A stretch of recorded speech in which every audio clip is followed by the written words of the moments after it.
state. Past the white lines where the fields roll and the rivers break.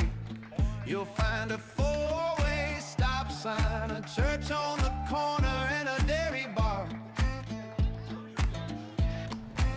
Right in the middle of nowhere. It's the middle of everything I know. Batting ninth and catching. On a windy and beautiful Thursday night, it's the Battle of Trenton yet again for the fourth time this season. The phrase goes, Trenton makes, the world takes. Well, tonight, the ECCBL takes from Trenton. It's the Trenton Gens sitting at 7-8, taking on the 4-11 Trenton Capitals. Hi everyone, Charlie Jones alongside Josh Yuhas.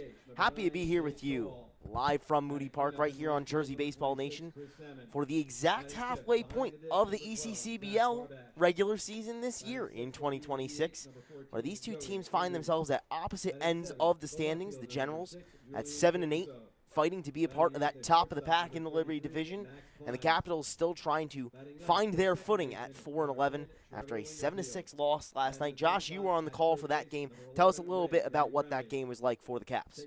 I mean, it was a situation. You had Danny Drizga on the mound, and he was going no-hit for a good chunk of that early part of the game. It was the same kind of starter we've seen throughout this year, but then they get a run off of him, the Mammoths do, and then it feels like it kind of spiraled after that point. And then the Capitals took a lead with a two-run shot from Alex Morales, sent it over that left field wall, where we've seen a lot more homers across this season go to that left field side as these guys get more comfortable with the wood bats. And then the game flipped again when the Mammoths could not stop getting on base without getting out. It was no outs, and they allowed, I believe it was about 6 guys in a row on base, whether it was walks, singles, or errors. There was one error, but it was mostly walks and singles. And they produced a massive 5 spot there in that top half. And the Capitals, they fought back in that final inning, but fell just short with runners on base. And now they sit in a spot here where they're in the bottom half of the Liberty Division, but the record really doesn't show how strong this team is. We talked with the coaches, and I think both sides can agree they both have strong offensive sides. Yeah, both these teams very strong at the plate. Both teams coming off a loss, trying to right themselves with a little bit more midweek action as we are underway. First pitch to TJ Francis, fouled off down the right field line. A 6:31 start. Pretty punctual, right on time here from Moody Park. We got lineups pretty early as well. It was really an overall strong process to get this all going.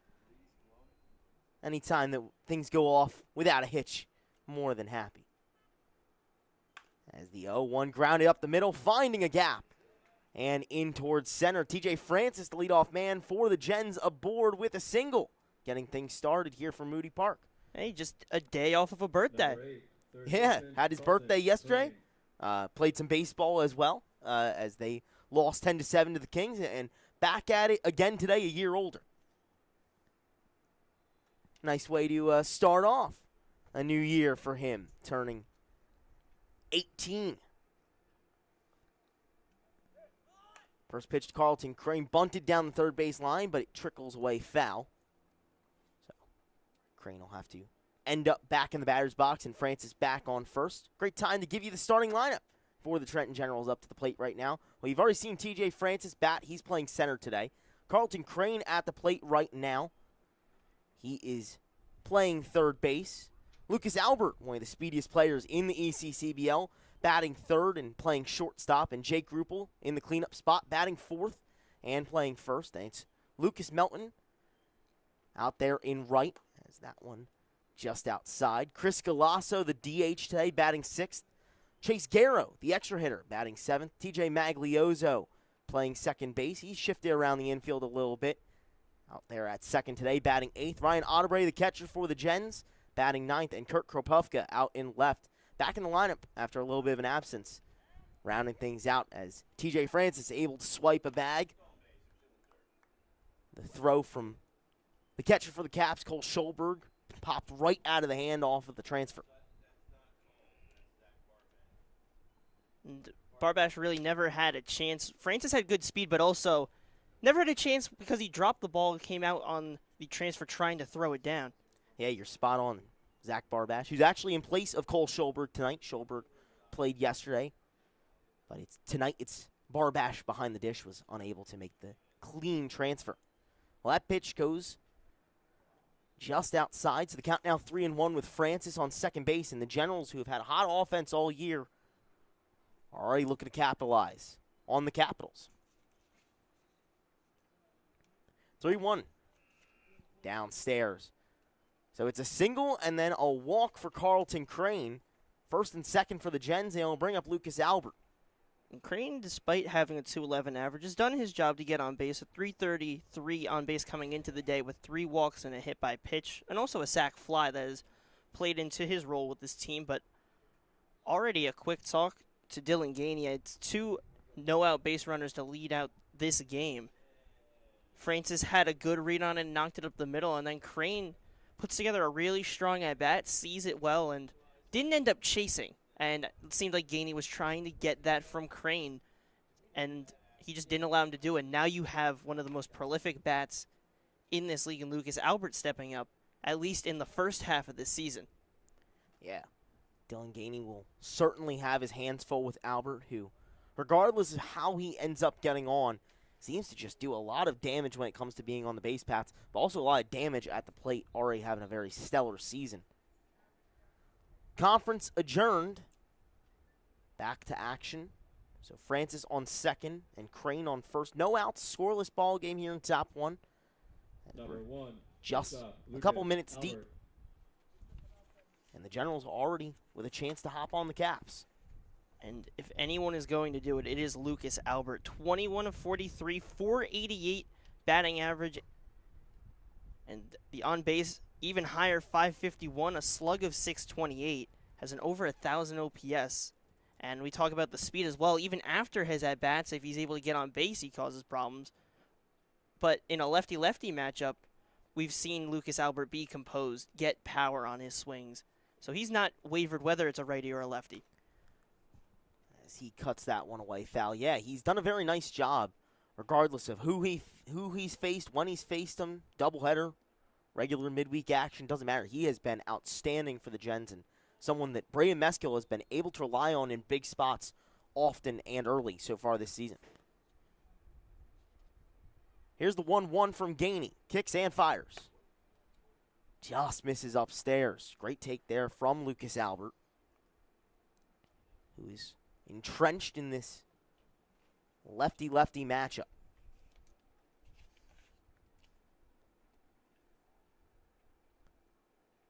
Francis and Crane on the base paths. 2-1 from Gainey. Lined up the middle, out towards left and into play. Francis on his way around third. The throw comes home. It is not on target. Almost gets him on the tag. But Francis able to swim move around the tag from Barbash and in there safely. 1-0 Gens from athletic play all around at the plate and base running. And it was way closer of a play than it had seemed at first. It was a good throw out and left from Julian Caruso. And it seemed like maybe Barbash might have gotten that tag down on the jump, but a good job of getting down from Francis. He comes in to score, and already the Generals have capitalized. They didn't leave guys on base, and they end up coming around to score with nobody down. And you have one of your best hitters that has been emerging over the last couple games in the latter half of this first half of the season with Jake Ruppel. So the Generals are the ones to land the first punch in this 4th edition of the Battle of Trenton in the 2026 season. 1-0 Gens, no outs and runners on first and second. Gainey giving a quick look over to second and firing. That one swung on and missed by Jake Ruppel. Batting 4th today and playing first, his normal spot. Someone that Braden Meskill has been very high on. A little bit unexpected athletic ability when it comes to base running and being able to make an extra 90 seem more feasible. Well, here's the 0-2 from Gainey to him outside. It's all righty, and Ruppel takes that one. When you talk about the speed that Ruppel has shown, and it's not what you'd expect from a 6'4", 205-pound frame, but he has 11 stolen bases on this season so far. So surprising speed from him, but at the plate he also shows good power. Very impressive from a guy his size. Unable to get on base this time, though, as Dylan Gainey retires him on strikes. His first strikeout of the day, of the swinging variety. So the first one down for the Caps, making getting out of the inning seem a little bit more in view. Runners go on the first pitch. That one thrown over to third, and he is out. He tried to get that swim move, but was hosed by a mile. Zach Barbash, an incredible throw down, and it made the job easy for Dan Brownie over at third. Really just had to wait for Crane to come to him, and there was nothing he could do. But the double steal still does get Albert to second, and don't be surprised if he also gets on the move. 1-0 down low, but called for a strike. Yeah, Carlton Crane got a decent jump, but the throw from Barbash was so quick. That's a great pop time from the catcher for the Caps. Able to fire over to third, and now with 2 outs here in top 1, getting out of the inning seems very feasible. As that one swung on and missed. So the count now 1-2 with 2 outs. Runner on second is Lucas Albert. Gens have already struck for 1. It's 1-0. Trying to bring home yet another runner in scoring position. 1-2 from Gainey to Melton. And the ball called. Yeah, it looks like Dylan Gainey was checking on Lucas Albert, and while he did, maybe shifted himself a little bit too much. So that one called a balk. Quite a rarity so far this season. We've only seen a couple here so far from Moody Park. And that's the dynamic that Lucas Albert adds, is because he's jumping back and forth, he gets in Gainey's mind and got the balk, but ends up not mattering. Yeah, the balk doesn't matter as Dylan Gainey able to strike out Lucas Melton. Looking beautiful pitch to end top 1, but not before the Gens are able to get on the board first. It's 1-0 Trenton, well, the other side in Trenton up to the plate when we return.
Back here for bottom 1, first chance for the Caps to get to hitting.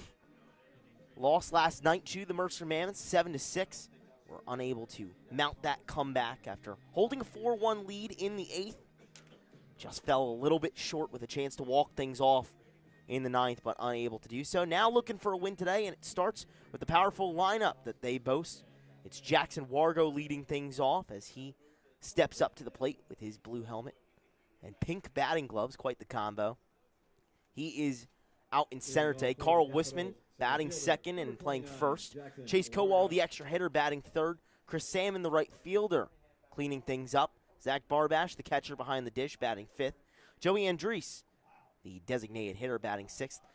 Julian Caruso, the left fielder, batting seventh.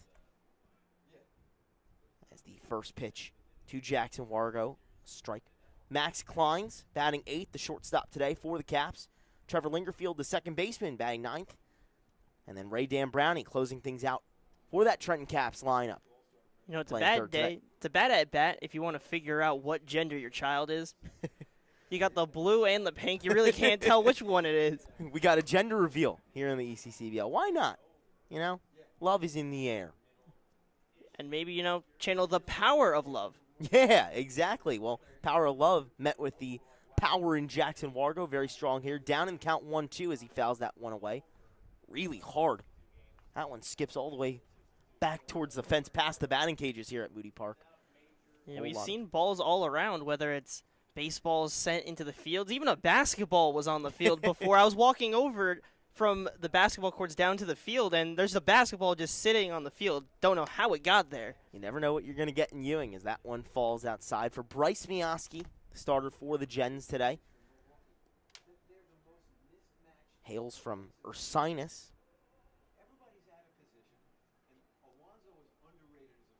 As the righty kicks and fires that one outside, so it's a walk to Jackson Wargo, starting things off in a similar way to the Gens. A leadoff base runner on for the Caps, trying to equalize this game or take the lead.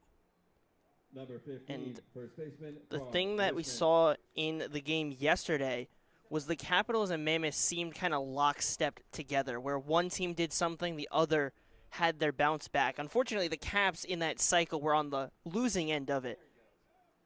Wargo on the move on the first pitch, and he is in there safely. Got a great jump, was already halfway to first when he was in hot pursuit for second. And the throw is off the mark from Otterbray. So it's a base runner in scoring position for the Caps. And Carl Wisman to the plate.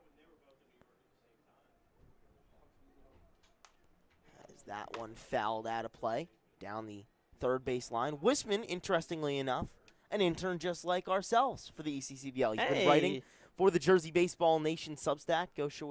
Be sure to go over there and take a look at some of his work as a writer, talking about his experiences playing in the ECCBL and what it's like to continue on from that spring season. 1-1 to Wisman, grounded up the middle. Able to swallow it and fire it over quickly is Galasso. Wargo able to advance over to third. One gone here in bottom one. Jen still leading 1-0. Number 9, But the big thing is you get that runner over to third, and you get 2 chances to try and bring him in, at least, at minimum. And if you can get more guys on base, that'll only help you out even more. And now a deep fly ball will allow Wargo to score easily. Great job to keep on moving. That's why those stolen bases are extra important against a team in the Generals who loves to steal bases. As that one grounded up the middle, this time for a hit. It finds a gap between the shortstop and the second baseman for the Gens. So Chase Kowal tying things up here in bottom one with an RBI single. And just well hit, roped up the middle, and it brings in Jackson Wargo, and we have a tie ball game here at 1-1. Just a strong piece of hitting from the Capitals, and they take advantage of this early opportunity. Yeah, pretty interesting there, where in back-to-back plays you see one grounded up the middle and picked up and fired over for the first out. The next one finds a gap.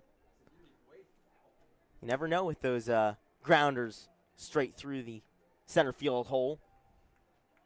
They could yield a hit or not. That time, it proves faithful for the Caps as they tie things up. All knotted at 1 here for Moody Park. As Mioski gets the sign, kicks and fires. A 1-0 fouled away by Chris Salmon. An incredible hitter in his own right this season. Has been very strong. And notably has a bunch of deep fly balls that have made their way over the fence. 3 homers so far, tied for the lead in the ECCBL.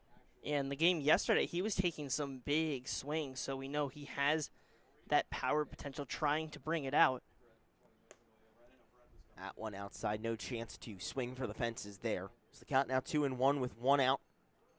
And he has a cycle on his note as well, which is a unique thing that stands for Chris Salmon alone so far this season. Only Capital to ever be able to say that. It's the first cycle in Trenton Capital's history as he fouls that one away. So the count now level at 2.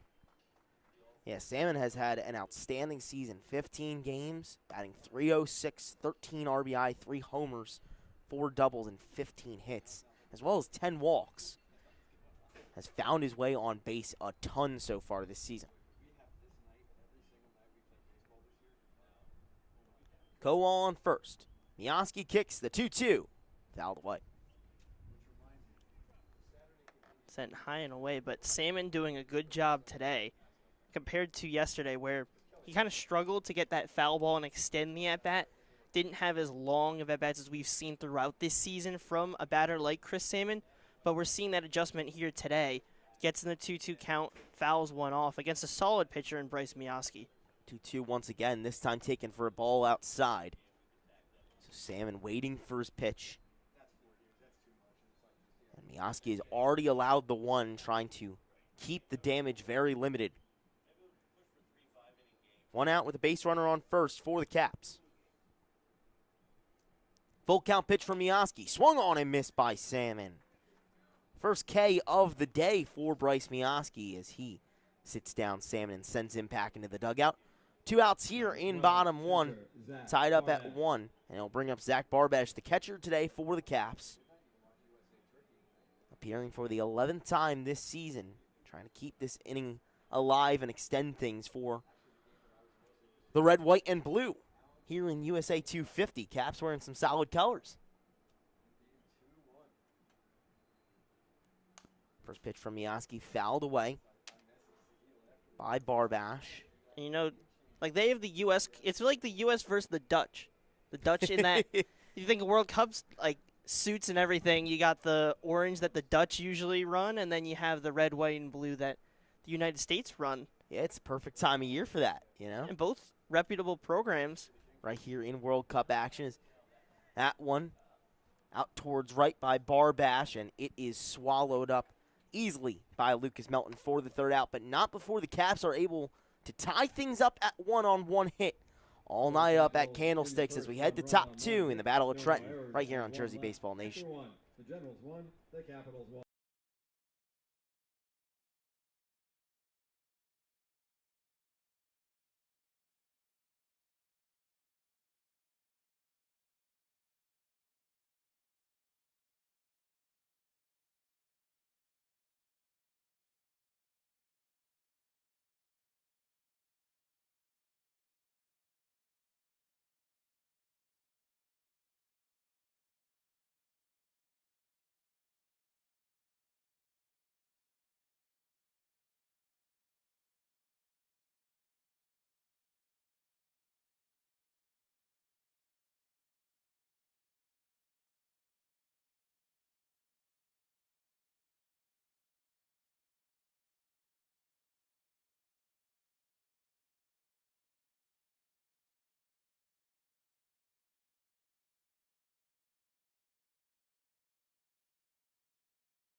Top 2 from Moody Park. Beautiful weather for baseball here on a Thursday night. 81, a little bit of sun, some clouds, and very little wind.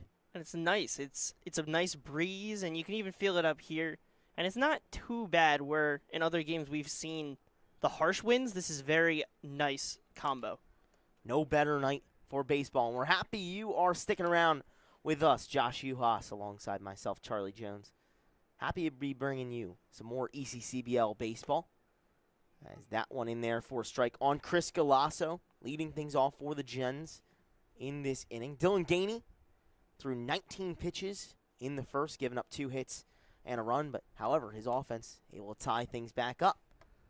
So all knotted up at 1, and Gainey back out there to pitch once again to Galasso, taking his first at-bat of the day. It'll be him, Chase Garrow, and then TJ Magliozzo. Interesting note for the Gens, stacking the designated hitter and the extra hitter back-to-back in the lineup. I don't know that it matters, but something that I I don't think see is it kinda too cool. often. 1-2 lined out towards the second baseman, unable to glove it down is Lingerfield. That one really hard hit out towards second, so it's a leadoff single for Chris Galasso to get things started for the Gens. Back-to-back innings where they led things off with a single. Yeah, he hit it very hard to second base. It made it hard for Lingerfield. And then he also ended up just losing his glove, and when he went to pick up the ball, he had no bit of leather on his hand. Yeah, that is a sign of how hard that ball was hit off the bat of Chris Galasso. Players definitely getting acclimated to the wood bats now after transitioning from their collegiate metal bat season and finding the power within the wood.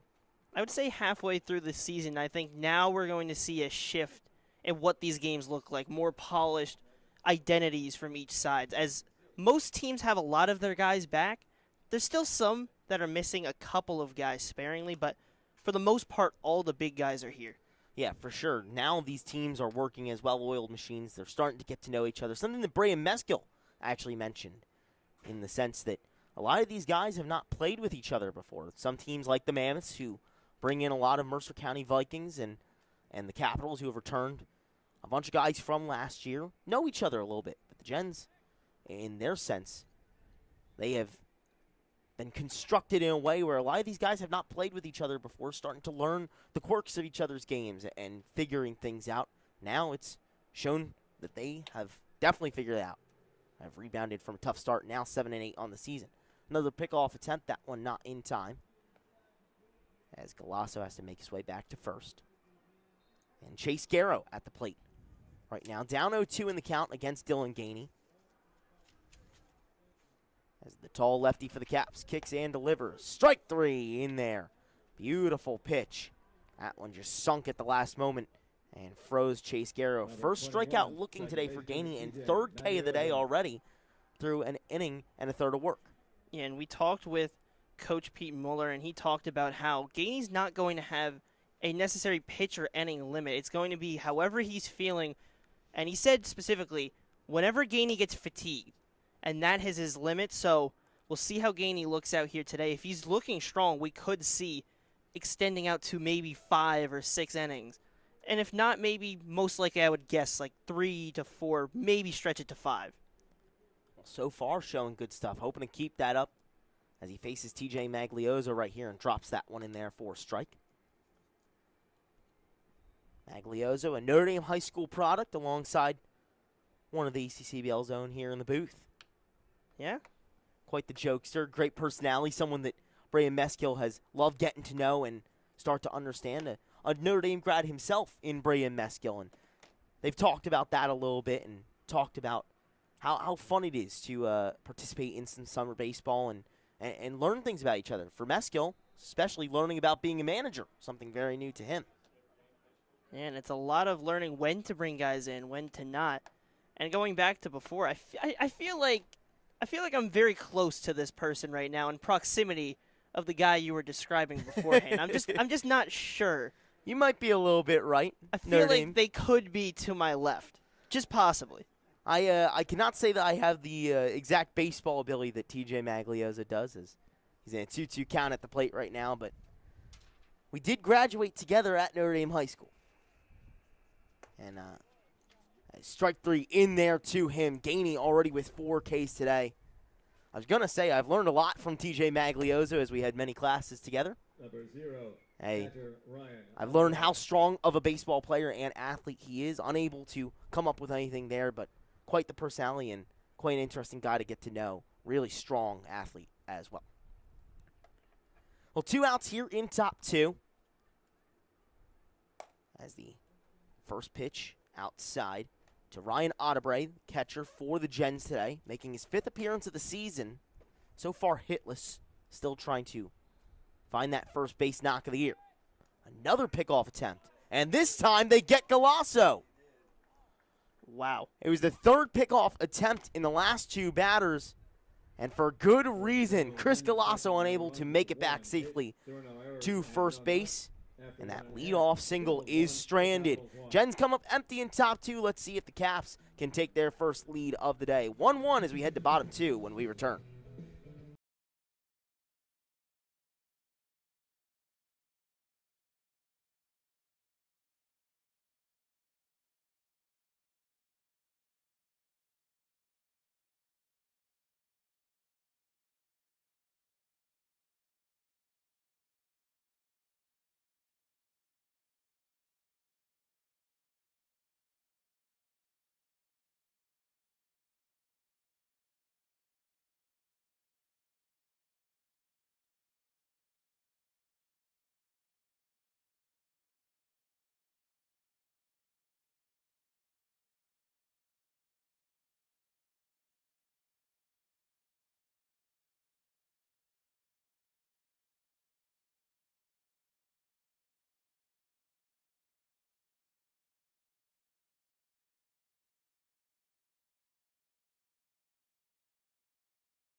Number 14. Bottom 2 and a chance for the Trenton Capitals to put themselves in front for the first time today. Gens came up empty in top 2.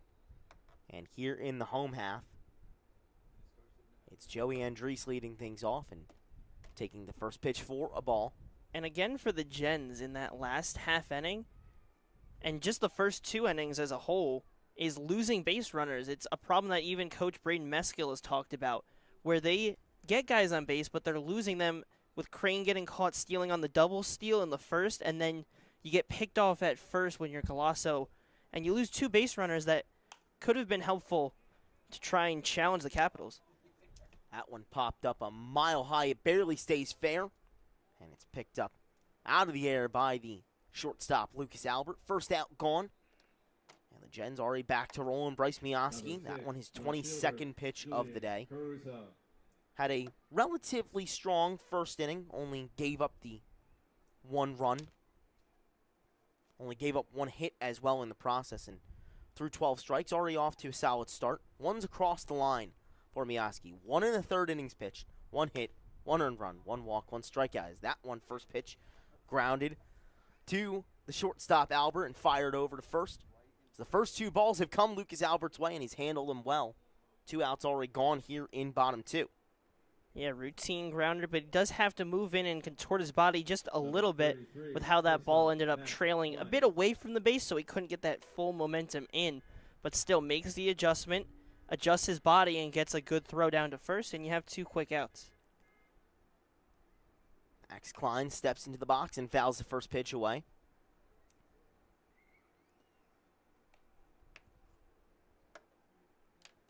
Klein's one of the newer additions to this Capitals squad, making his 6th appearance of the year today in the lineup. 0-1 swung on and missed. Coming up empty there, and so Mioski already had 0-2 in the count, with 2 gone here in bottom 2. Chance to work a quick and easy 1-2-3 inning. The 0-2 grounded just foul. That one bounced straight out of the box, and it looked like it might have stayed fair, but skipped away pretty quickly. And Mioski's a guy that's been strong for this side throughout this season. In his 5 1/3 innings pitched coming into today, I mean, he only allowed 3 runs and 2 earned runs. The Mount Laurel, New Jersey native has been someone that Brea Meskel can rely on. Well, here he is, the 0-2, swung on and missed. Mioski goes 1-2-3 for the Gens in bottom two and retires the side in quick fashion. We head to top three. Everything knotted up at 1 in the Battle of Trenton right here on Jersey Baseball Nation.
Ryan Otterbray. Well, we head to top three from Moody Park. Things tied up all at 1 between the Trenton Generals and the Trenton Capitals is the first pitch. Here in top three from Dylan Gainey, a ball. We've seen a lot of emphatic offensive outbursts from teams recently in the early innings. Neither side mounting a massive lead yet. This one still relatively close. Everything very similar in how these two teams have started the game as well. 1 run for each of them in the first and then nothing doing in the second. Swung on and missed there from Otterbray. You go back to yesterday, it was kind of the same notion that's breaking what we thought would happen, where it was a pitcher's duel between Danny Drizga of the Capitals and Graham Ross of the Mercer Mammoths, and here we're having the same kind of dynamic, a righty and a lefty starting and going at it. Now this is going to be different though, because Gainey will have however long he wants, but Meskel has his guys on innings limit, so a little bit of a different dynamic, but still just 2 runs in the early parts of this game so far. Yeah, both these pitchers, hurling with fire so far to start their outings. That one runs outside. So the count is full to Ryan Otterbray, who came up to bat in the last inning, but couldn't finish his plate appearance as Chris Galasso was picked off at first. Looking for a full at-bat this time, and hopefully one that is rewarding. Payoff pitch from Gainey. Swung on and missed. Dylan Gainey is mowing through guys today for the Caps. This is exactly what they have needed. Off to a great start with his 5th strikeout of the day. Just looking confident and using his stuff. We're seeing strong break on each of these pitches, and he's just putting it in the zone, and that's what you want to see from starters, especially in the ECCBL. You got to find ways to get strikes, and he's doing just that. It's something especially that manager for the Caps, Pete Muller, mentioned, saying, we've got really good starting pitching talent. We just got to make sure that our entire staff is focusing on firing across the zone when they can and not giving up free passes. That's been one of their biggest pitfalls of the year. And especially, he talked about the bullpen, and that's going to be the key to this game. Gainey can give you as good of a start, but he's not going to go the whole way. You're going to have to go to the bullpen, and he's going to need a stronger performance from that side, to be quite frank. And he was very blunt with us on that. He said his bullpen has not been great so far, but obviously it's halfway through the season. There's still room for that to find a way. More than enough time. Well, before we get to getting to see a little bit of the bullpen here in the 1-2 count with Gainey, as that one is spun towards the first baseman, fired over to Gainey covering, and he is able to step on the bag and win the foot race. So 2 gone here in top 3. Really nice job from Gainey, immediately reading that play and making his way over to first to cover and get that second out. And the biggest dynamic is the communication, but also the route that he takes. When you're a pitcher going to cover first, you have to make sure you're making that bend so that not only you're protecting yourself, but you give that first baseman a target of where to go. He gets that right arc, gets to the base, curves back around, and just a really strong play all around. Great defense from the Caps. Great defense from both sides so far. 2 teams that have struggled with errors at times. Knock on wood so far. Off to a great start. No errors on either side. Playing some pretty clean baseball here on a Thursday night. As we turn over the lineup card, it's TJ Francis for the Gens back up to the plate as he pops that one out towards center. Wargo ranging towards it and is able to get there and get under it for the third out. So after the Caps go 1, 2, 3, the Gens do the same here in top 3. As we head to the home half, it's tied up at 1 between the Gens and the Caps right here in ECCBL action. But don't go anywhere. A little bit of a highlight reel made from our intern staff in the ECCBL, showing how strong this season has been and some of the best plays of the year in this 2026 season. Don't go anywhere. Bottom 3 on the other side of this break.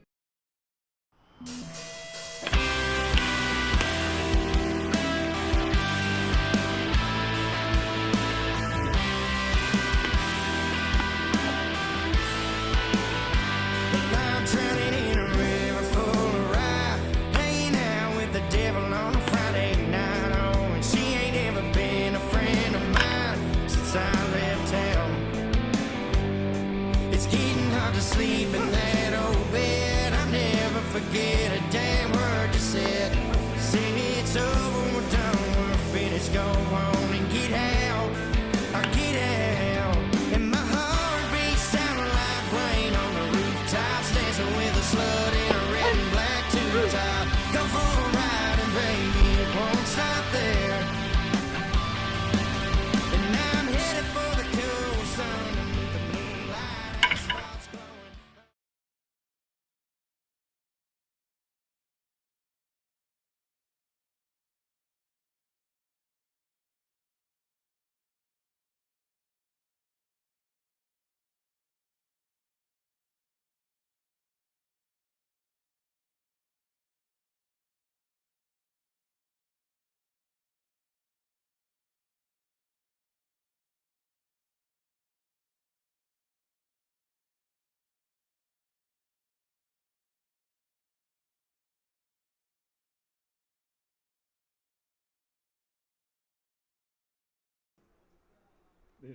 Back here for bottom 3. Hope you like that little bit of a highlight reel put together by one of the league's videographers, Roman. Great stuff there. As you get to see some of the players this season in action, some of the top players and teams in the Mammoths, and a couple other key guys from some of the teams playing right here in the Gens and the Caps, right here from Moody Park. Josh Yuhas and myself, Charlie Jones, happy to be with you on a Thursday night. Things still knotted up at 1 between these 2 inner city rivals, as that one is grounded towards the shortstop Galasso and fired over to first in time for a quick first out. Both these pitchers have been working quickly and working very efficiently, Josh. Do you think that that could continue the rest of the night? I'm not going to speak too quickly. It's just the bottom of the third. I feel like it's a little too early to get on those jumps here, but it's certainly a strong start, I will say, and I like what we saw in the field there from Lucas Albert at shortstop, because we've seen some weird bounces in this infield, and he was able to adjust to it and get it on the short hop, catch it when it's low, and then get it over to first. He's been a good shortstop so far today, but the Generals are going to have to keep that up. It's something that has kind of hit them is the errors in the field. We're so used to Lucas Albert's speed on the base paths rather than it being an advantage in the field. Well, we get to see a little bit of it there. Mioski kicks and fires the 1-1 in there for a strike to Ray Dan Brownie. As the count now turns to 1-2 to him. Generals have been playing a little bit looser as of late. You can see it. A little bit more fun as these guys get to know each other, and it's been a big factor as that one swung on and missed. Bryce Mioski taking a page out of Dylan Gainey's book. These two teams trading blows, and these two pitchers going back and forth, firing strikeouts at a rapid pace. That's the third of the day for Mioski. I'm really getting deja vu from yesterday with the two starters today going back and forth, and when one has one answer, the other fights right back. And that's what I was talking with Max Raymond when we were on the broadcast yesterday. It's one of those beautiful things to see in baseball. And some of my favorite style of games is not the high-scoring ones, but the ones where it's low-scoring. Now, this game could go crazy. I mean, the game yesterday got up to over double-digit runs in total. So, obviously, games can flip on a dime, but these are the style of games, at least I love to see. And early on, it's a beautiful sight. I got to tell you, I agree with you, Josh. Some people don't like pitchers' duels and getting to see the two starters go out there and really fire strikeouts. I'm a fan, though. And, you know, sometimes a low-scoring contest is what you need as a reset. As things are still tied up 1-1, very low scoring so far. Jackson Wargo grounds that one over to Maglioso at second, who fires over to Rupel at first. So for 2 full innings now, 1, 2, 3 go both sides as we head to top 4. Both these teams working very efficiently and trying to keep each other at that 1-run mark. All knotted up at 1 when we return top 4 in the Battle of Trenton.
Top 4 for Moody Park. Everything tied at 1 between the Gens and the Caps. As Dylan Gainey goes back out there and fires a first pitch strike back to his very strong ways that he's had so far. 3 full innings of work and 5 strikeouts. Well, it's 1-1 here, but a lot of chaos around the Liberty Division. Yeah, and we'll look at the Keystone Division first. The Scranton Wilkes-Barre Miners up 8-1 over the Electric City Express. The Pocono Timber Rattlers and the Quakertown Blazers in lockstep 0-0 in the top of the second. That game very young and just starting. And then we'll get to the South Side and Central Penn. Central Penn lead that game 4-1. And in our Liberty Division, obviously we have the 1-1 here, but the South Jersey Kings lead the Matrix 4-2 as a battle of 2 teams in the top half. But the Matrix in the bottom of the 7th just left the bases loaded. They were trailing by 2, and it was a big chance for the Matrix. They are unable to capitalize. And then probably the craziest game that we're going to see, the Dirty Birds at the bottom of the Liberty Division. We'll get that in a second.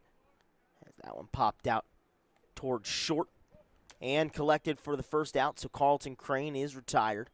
1 out here in top 4. Number 1, the Bayshore Dirty Birds and the Mercer Mammoths tied at 7 going into the 8th inning.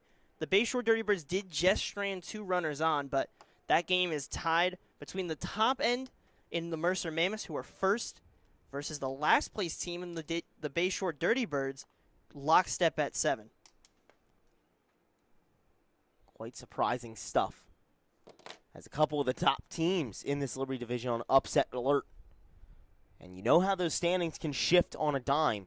This is an important game here with standings implications as well, as the Gens, with a win, would move to 500. The Caps would right themselves after that loss last night and try and climb themselves up towards the top half of that Liberty division. One already away here in top 4, the 2-0, fouled away. And the Mammoths, if they were to get upset, it would really help out the 2 teams trying to chase them down, the Kings. And then even for the Generals here, when you look at them, they're 7-8. You get a win here, you're back at 500, and just one little win streak, and you put yourself into that top-end picture. So we could see this really flip, and that upset would really change things even more. That one grounded over to Lingerfield at second and fired over to Wisman. Easy, quick 4-3 for the second out here in top 4. And you mentioned, Max, or Josh, excuse me. Long day already, long day, you know.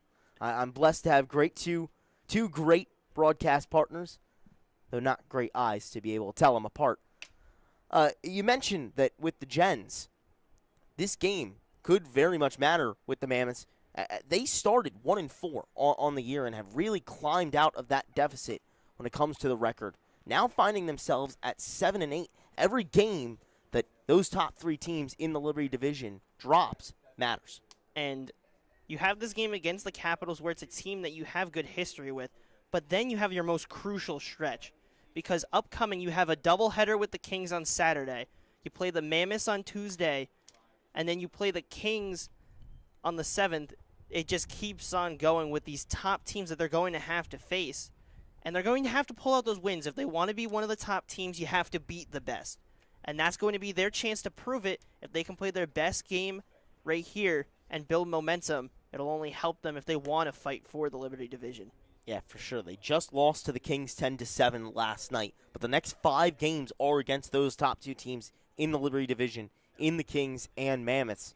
So you got to try and get the wins where you can, and a prime opportunity to do it tonight against another Trenton foe. 1-2 runs inside. Doesn't hit Rupel. Almost did.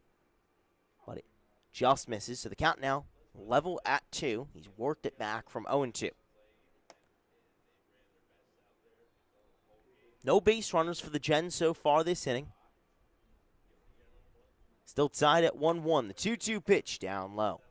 Rupel able to take that one and move to full quite easily, standing at a very tall frame in this lefty-righty matchup. It was a challenging pitch to take. I think it was as close as you can take, but a good eye from Rupel. Full count pitch. Swung on and missed. Dylan Gainey. How about you? You're having one heck of a day, Dylan Gainey. Already up past 6 strikeouts. They keep the Gens scoreless for the past 3 innings and give themselves a chance to move ahead when we head to bottom 4. Caps trying to vault themselves into the lead.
bottom 4 and a chance for the Capitals to move ahead of their Trenton foe.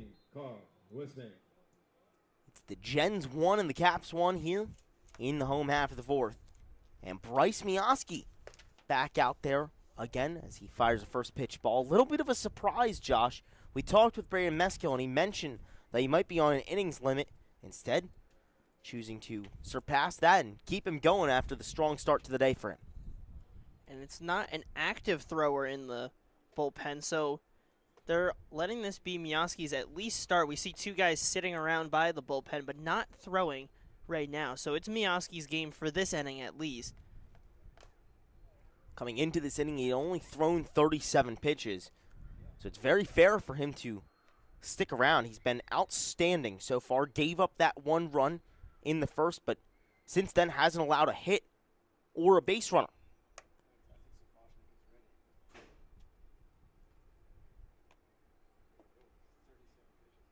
Here's the 2-1 to Wisman. Grounded foul. It looked like it almost skipped over that first base bag, but it just trailed right at the last second. And Wisman just got his hands inside enough to get a piece of it, and it almost stayed fair. I mean, as you talked about, it seemed like it almost bounced over the base. That's how close it got, and that's the challenge, but he stays alive. Well, a new lease on life here with the 2-2. That one fouled off, so he'll get another try at it as we rewind and do it again.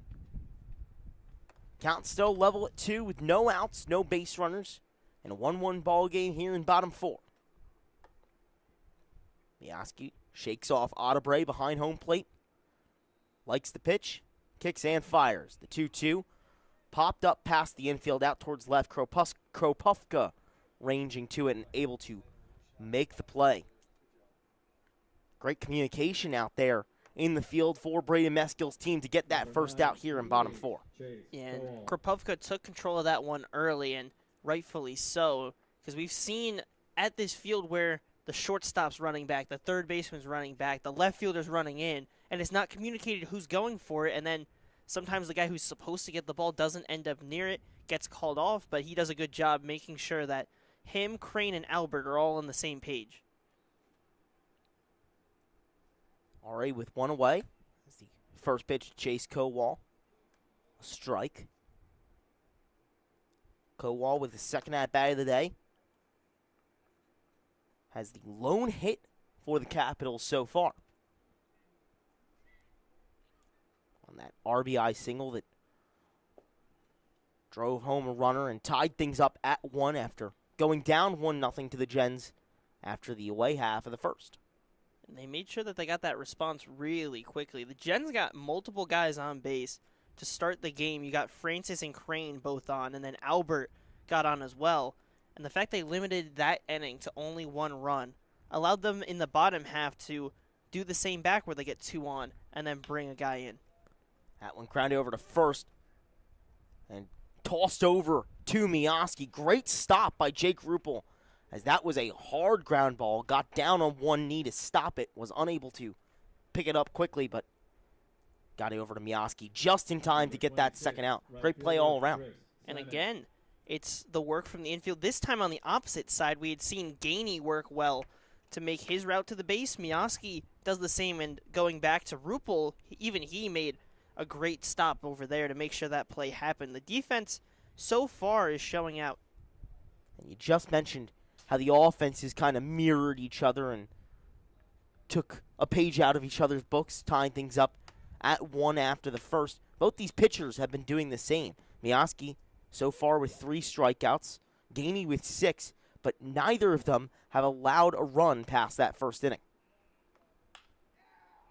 0-1 to Salmon. Lifted out towards center, but not far enough. TJ Francis able to get under it for yet another 1-2-3 inning. Gens retire the side and send us to top 5. It's been 1-2-3 innings for the past 3 full. We head to top 5. Everything's still not up at 1 when we return.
Leading off for the Generals, Top right five fielder, number here 44, in the Battle of Lucas Trenton right Melton. here on Jersey Baseball Nation. Everything tied up at 1.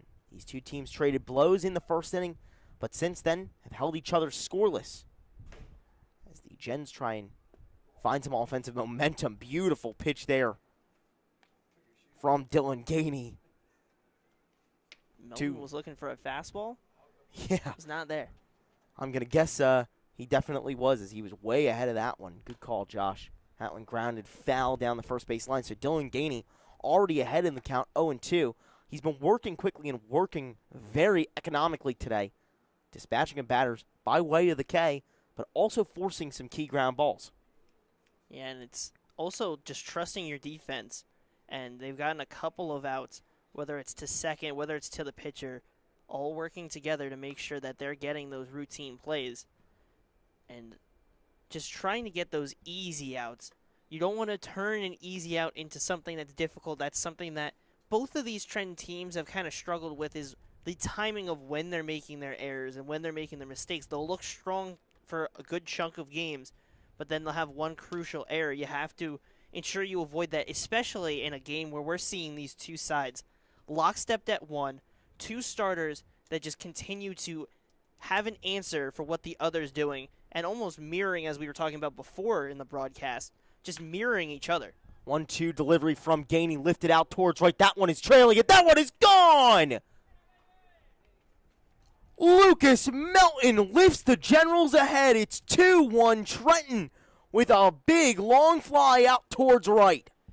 And that's the way you break out of a lockstep, is a big swing. And Lucas Melton, the second time he's done that here at Moody Park, he shows out the power, and now this game, we'll see how it ends up turning out, but a massive swing from the big lefty of Lucas Melton. He absolutely crushed that one. You could hear it off the bat. And there was nothing that Chris Salmon out and right for the Caps could do except watch it fly over the fence. So the Generals get on the board for the first time since the first inning by way of Lucas Melton. It's 2-1 Gens. And I'll bring up Chris Galasso, who's already 1 for 1 today with a single. And it was a game where it felt like it was almost a dance rhythm. 1, 2, 3, 1, 2, 3, 1, 2, 3, 1, 2, 3, going back and forth. The two starters dancing and in a battle against each other. But there, Lucas Melton jumps in and puts a little curveball on it with that shot. Now the Generals take advantage, but we'll see how the Caps respond to it. That's going to determine what that means for the game. Yeah, the Gens broke out of that 1-2-3, 1-2-3 waltz and ended up dancing to the tune of their own rhythm. Now ahead 2-1. Yeah, fine. Definitely a tempo change. Flipping off that metronome to a new standard as they now lead it 2-1 and have now a little bit more energy, I'm going to guess, inside the dugout. As that one is grounded, it finds free real estate out towards left. Caruso able to glove it after it split the gap between Kleins and Dan Brownie at short and third. It's back-to-back hits for the Gens, and they're definitely finding their footing offensively, Josh. Yeah, and it was a big swing from Lucas Melton, and there, a hard-hit ball on the ground. There's been a couple swings that have been well hit on the ground. It was Francis that started this game off with that, and Albert went the opposite way in that same inning. Galasso got on base with a hard-hit single before in this game, and he does it again. So the Generals getting hard contact on the ground. That one chopped over the pitcher, Gainey. Klein's able to grab it, gets the out at second, fires over to first, and they double him up. Oh, no, they called him safe at first. Chase Garrow was able to beat out the throw. It was close. Number 21, The tall Garrow got that leg out there at the last second and beat it by a step on the bang-bang play. So they do get the lead runner at second. It is a fielder's choice. So Galasso has to trot back to the dugout after his single. And he'll bring up TJ Magliozzo. They swapped the runner at first practically, as Garrow now over at first. And one gone here in top 5. And you have a veteran bat in TJ Magliozzo to try and keep the energy going after the fielder's choice. If you can get that momentum back going, you can kind of take control of this game. But Gainey has the chance here, if he's able to control this at bat, to completely flip that momentum and kind of stunt it a bit, give the Capitals a chance in that bottom half to respond. Yeah, Gainey has worked well all day. At home run, and the couple hits he gave up in the first inning are the only blemishes on his line so far today. Trying to get back to the pace that he was working at before. The 3-0 runs inside, so Maglioso aboard with a walk. And now the Gens starting to get something cooking a little bit. Number 0. And this is why I was a little cautious on saying that this game could have stayed the way it was in that first half, is because all it takes is that one part in the 5th or 6th inning when a guy is getting a little bit longer, it gets harder and harder to get those outs. And we're seeing now the Generals getting 4 straight balls in play and 3 base runners still across, whether it was the home run, touching the bases all around, or getting on base for Galasso swapped with Guerrero, and then Maglioso with a walk. And Otobre has a chance here to really break it. He fouls that one off, so the count now level at 1. And I mean, it would be a great gift for him because it's a birthday gift if it was to be for the catcher of the Generals. So if he's able to break through and have a big moment, it would only make it a little bit more special here at Moody Park. Yeah, Ryan Otobre celebrating a birthday today. It was TJ Francis's yesterday, and it's Otobre's today. Brian Meskill pointed that out and noted and said, hey, maybe a nice birthday present would be a win and a strong performance from either of those guys. And we appreciate the notes that Coach Meskill was willing to give for us today. Yeah, Francis already with a gift of his own, crossing home plate for that first run of the day for the Gens. Let's see what Otobre can do here with the 1-2 count. Dished outside by Gainey. So it's now 2-2. 2-1 Gens leading after the Lucas Melton solo shot to right. And a chance for more here with Guerrero on second and Maglioso on first, with only 1 out here in the top of the 5th. The 2-2 fouled away. It's a tough pitch to foul off there, and that's what you have to do. Even if you see a really strong pitch, you have to find a way to spoil it, and that's exactly what Otobre did there. And runners on first and second is still 2-2. You keep fighting, and if you can find that right pitch, could be his moment. Gainey's pitch mix has been very strong today. Let's see if he keeps it up here. The 2-2 once again. That one fouled down the first base side. So Otobre staying alive and battling hard here against Gainey. Where it looked like Gainey was unstoppable with his strikeout runs. He had 2 in the first, 2 in the second, had 1 in the third, 1 in the fourth.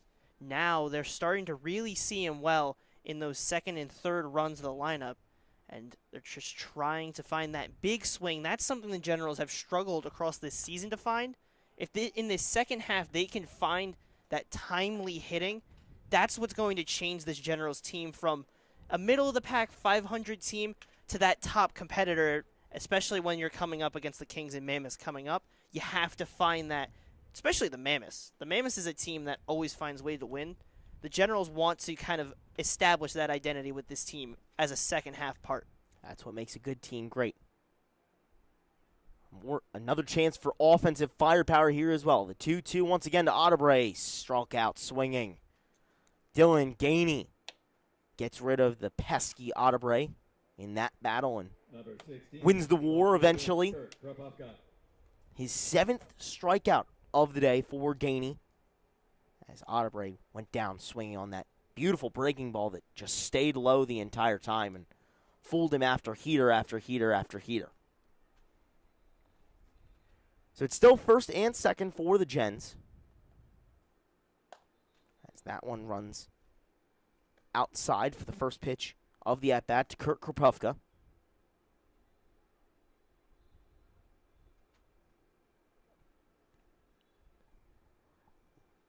One-zero count with 2 outs and 2 on for the Gens, leading 2-1. That one in there for a strike. Beautiful pitch from Dylan Gainey. He's worked well in mixing in that breaking ball after going with fastball after fastball and really starting to fool these batters. And the thing with Gainey that we talked with Coach Muller is the fact that he has some late movement on that fastball, and it's allowed for him so far to have a strong start, but is going to have to work out of the jam. The strikeout is that perfect momentum builder to get out of an inning. Whenever you're in a jam, it's those outs that you can get without it going in play. The strikeout is the biggest momentum switch that you can have. He's done well with finding those momentum switches today, already with 7 strikeouts across his 79 pitches thrown. Trying to work his way out of this inning after the solo shot from Lucas Melton. And now some traffic on the base paths. 2 outs and a 2-1 count. Runners in motion. That one swung on and missed by Kropofka. However, Maglioso stayed put at first. He'll stick around there. And Garrow gets the stolen base. So it's runners on the corners now for the Gens. So they kept the defense guessing, and we know this Generals team is as aggressive as you will see because they're only behind the South Jersey Kings in terms of stolen bases, and they can continue to be aggressive. And there you have the one guy running to third. They don't double steal, and that's what throws off the defense. So now you have runners on the corners if you can just get anything in play to the right spot. 2-2 from Gainey, lifted foul and out of play.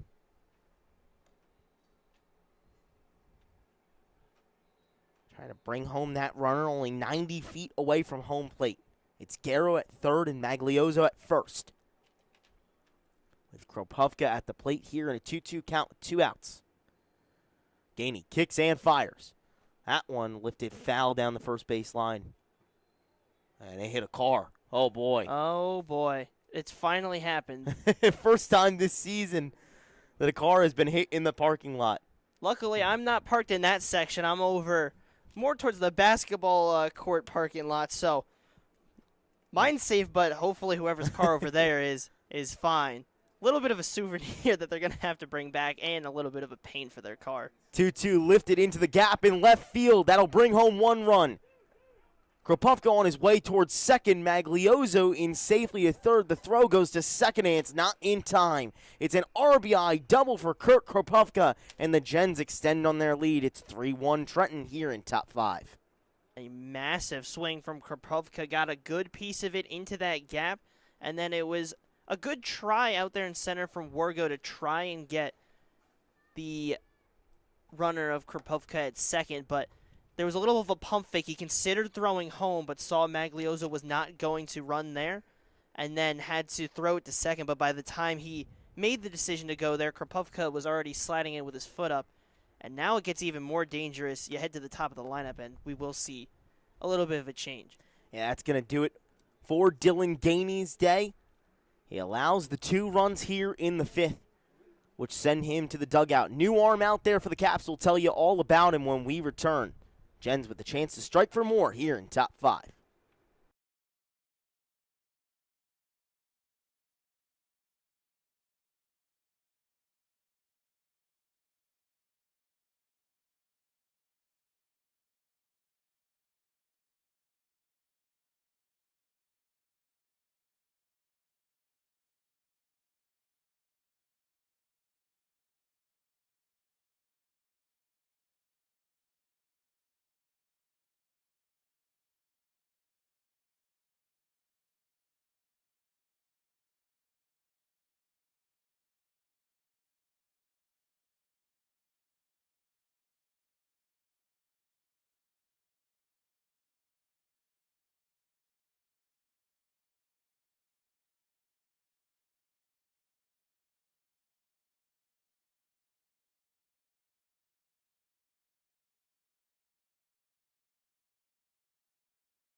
Back here in the top of the fifth where the Gens have already plated 2. It's 3-1 in the Battle of Trenton, Number 42, with the 7 and 8 Generals leading over the 4 and 11 Capitals, who bring in a new pitcher in relief of Dylan Ganey, still responsible for the runners at second and third.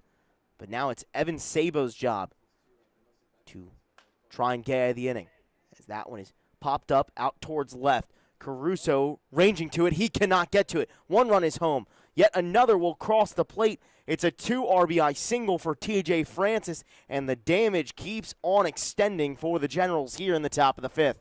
And it's a high looper off the reliever that ends up dropping in front of Caruso, who was on his horse to try and get there, but could not get there in time because of how deep he was playing. And it allows for Magliozzo and Krapovka to come in on a strong piece of hitting from TJ Francis, just a day removed from his birthday, comes through and extends the lead to 4. Solid present there for the Generals, rather than received by Francis, given by Francis, as he steals a bag and is in there safely. The throw got away from Barbash, or the pitch, got away from Barbash. The throw was almost in time, but Francis got a beautiful jump, and now it's yet another runner in scoring position for the Gents. Producing gifts all over the field for Braden Meskill, giving them rather than receiving them, the birthday boy. I mean, his gift is just having his team in a 5-1 lead. It's just as helpful as you can be, and he's still being aggressive. The Generals have to be. That one lined out towards right. However, Chris Salmon able to get to it as it hangs up in the air for just a little, but not before the Generals are able to bring home 4 runs on 4 hits. It's a massive explosion here in the top of the fifth. Caps trying to find their footing and cut down that gap when we return.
For the Capitals, catcher. Back number out 12, for bottom Jack 5 is Barnett. Bryce Mioski, as his Generals take the lead in the top of the fifth.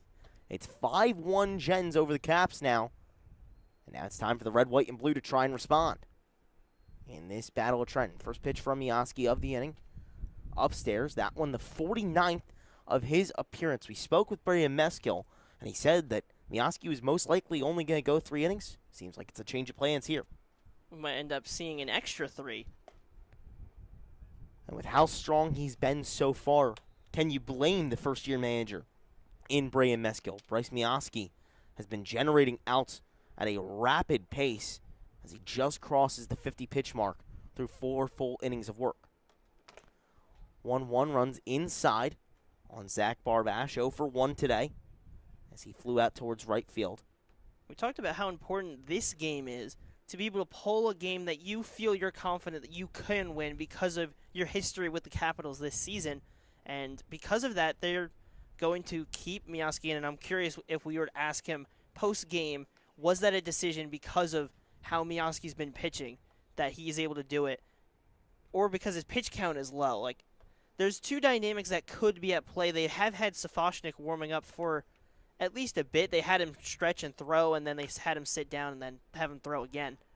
That one grounded over to third to Carlton Crane. However, he's not able to corral it. Bounced its way across the infield and off his glove for an error. So Zach Barbash reaches. It's the leadoff man getting on for the Caps. It's the first time that they've had a base runner since the second inning. That's a testament to how strong Bryce Miyaski has been today, but perhaps a change of tune as the Caps have a runner to work with now. He's been as reliable as can be today, but a base runner not of his fault. How does he respond to it? Again, it's that dynamic that we talk about in baseball. You get into this situation where it doesn't go your way, but it's what happens after that really tells, not the moment that it happened. So if Miyaski can find the answer, we'll see how strong and how confident he's feeling today. And that's something that, interestingly enough, on the other side for the Capitals, they spoke about after that loss last night, saying, hey, we just got to wipe things away, and it's a brand new day, come out and try and get a win. Now, after going down 5-1, we'll see if they can implement that mentality and get some runs of their own right. That one in there for strike to Andres. The count now 3-1 with Barbash on first, and the Gens leading 5-1 here in the bottom of the fifth. Miyaski rocks the leg, kicks, and delivers. That one way outside. Andres able to hold the bat on his shoulders and step back in for a full count pitch.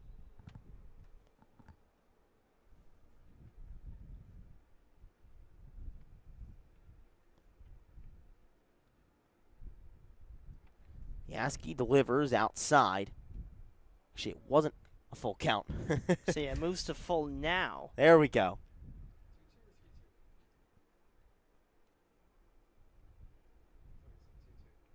I'm so excited to see a payoff pitch. Well, now we do get to see one. Miyaski at the ready.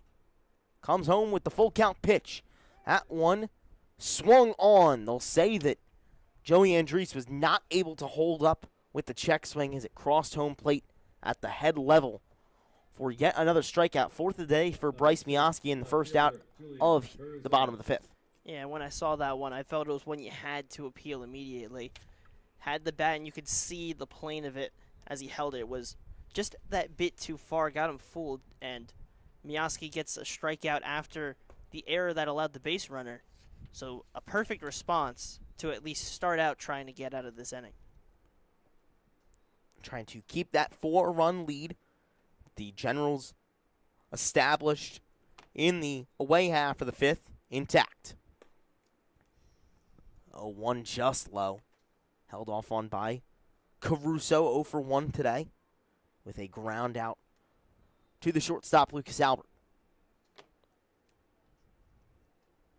And look at the difference in the box score, and that tells a lot of how this game is flipped, and a lot of that was in the top of the fifth, but there were some hits beforehand. The Generals have scored 5 on 7 hits versus 1 run on 1 hit for the Capitals. 1-1 grounded to short. Dumped over to second, and on the throw to try and get the double play, it's it's popped out of the glove of Rupel. So it's a fielder's choice, and they'll get the lead runner at second as Caruso is safe at first. It's 2 outs here in the bottom of the fifth, and they aren't able to quite close out that play, but still get the lead runner. Not too bad of a exchange for the Gens there. And they gave it their best shot to try and get him at first, but only so much you can do on those double play attempts. You can just try and get it as quick as you can.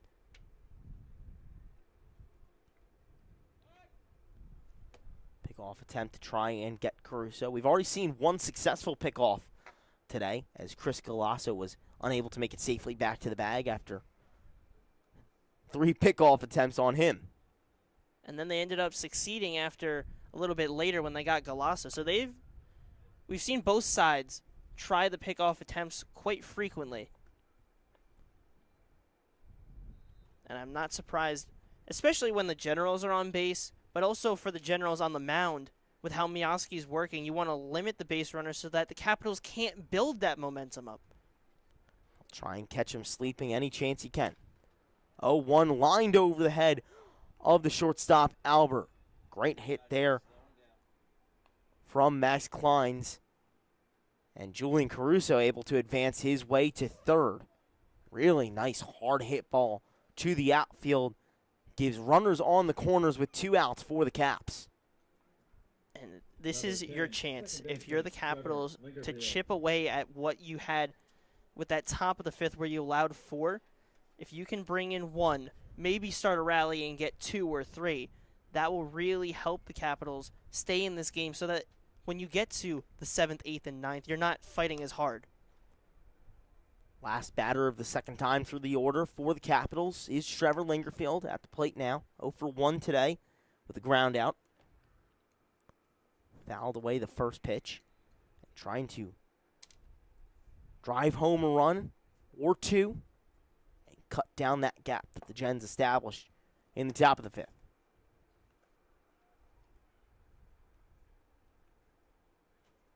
You mentioned earlier that the Generals have had the advantage over the Capitals in the season series, leading 2-1 on the year. 1-1. Popped out towards right. It's going to be a long run for Melton as it trails foul in the end. Anyway, he was unable to get to it as it ran out of play.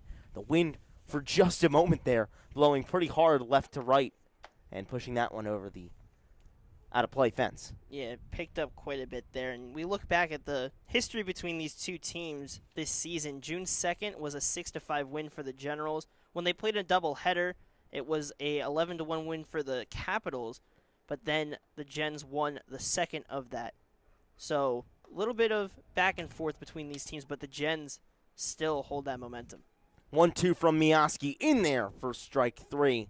Great stuff from the Ursinus Bear, coming here in the ECCBL and absolutely dealing for the Gens today.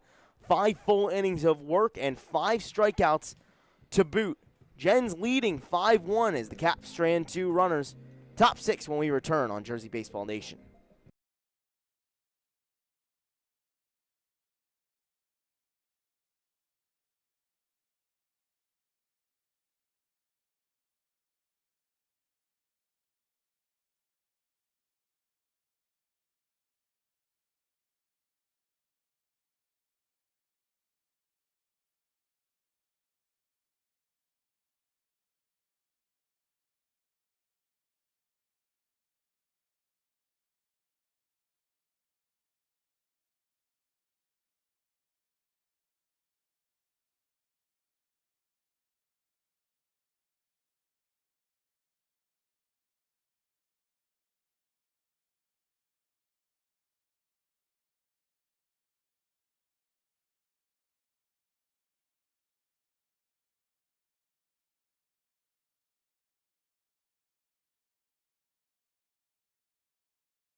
Albert. Top 6 from Moody Park, where the Generals are leading 5-1. They plated 4 in the 5th and are now trying to extend on that lead over the Capitals. Evan Sabo back out there for the aforementioned Capitals, who came in relief of Dylan Gainey, whose final line is officially closed. Sabo faced 2 batters to end that 5th inning and gave up a 2 RBI single to TJ Francis, which closes out the day for Dylan Gainey. 4 2/3 innings pitched, 6 hits, 5 earned runs, 2 walks, and 7 strikeouts. As that one, another hit. Lucas Albert able to lift that one out towards right on line drive and extend it to a double. That's that hard-nosed base running that we've heard all about and seen from Lucas Albert playing to his advantage once again. Beautiful line drive out towards right field. Turns a single into 2 bases. And that's what a guy like Lucas Albert can do. Not only does he get the hard hit down the line, but he sees that it's going to take time for Chris Saman with where he was playing to get to that ball, and then he'd have to turn his body to get it over to second. Wasn't going to be as easy as a straight shot running in towards it, and Lucas Albert has the speed and aggressiveness, and he's already on the move again. Albert on his way to third, and he's in there safely. The throw goes out towards left field, and Albert will be able to jog his way home. The Gens plate one more. And it's all by way of Lucas Albert getting it all done, first with the double, and then a stolen base, and reaching home as well in the process. And that's what Lucas Albert can do. He just single-handedly produced his own run. Yeah, I'm sure he'll be happy to take a breather in the dugout after contributing in a big way for his team. A whole lot of running there as he had the double and then just about 30 seconds later had the stolen base and then reaching home.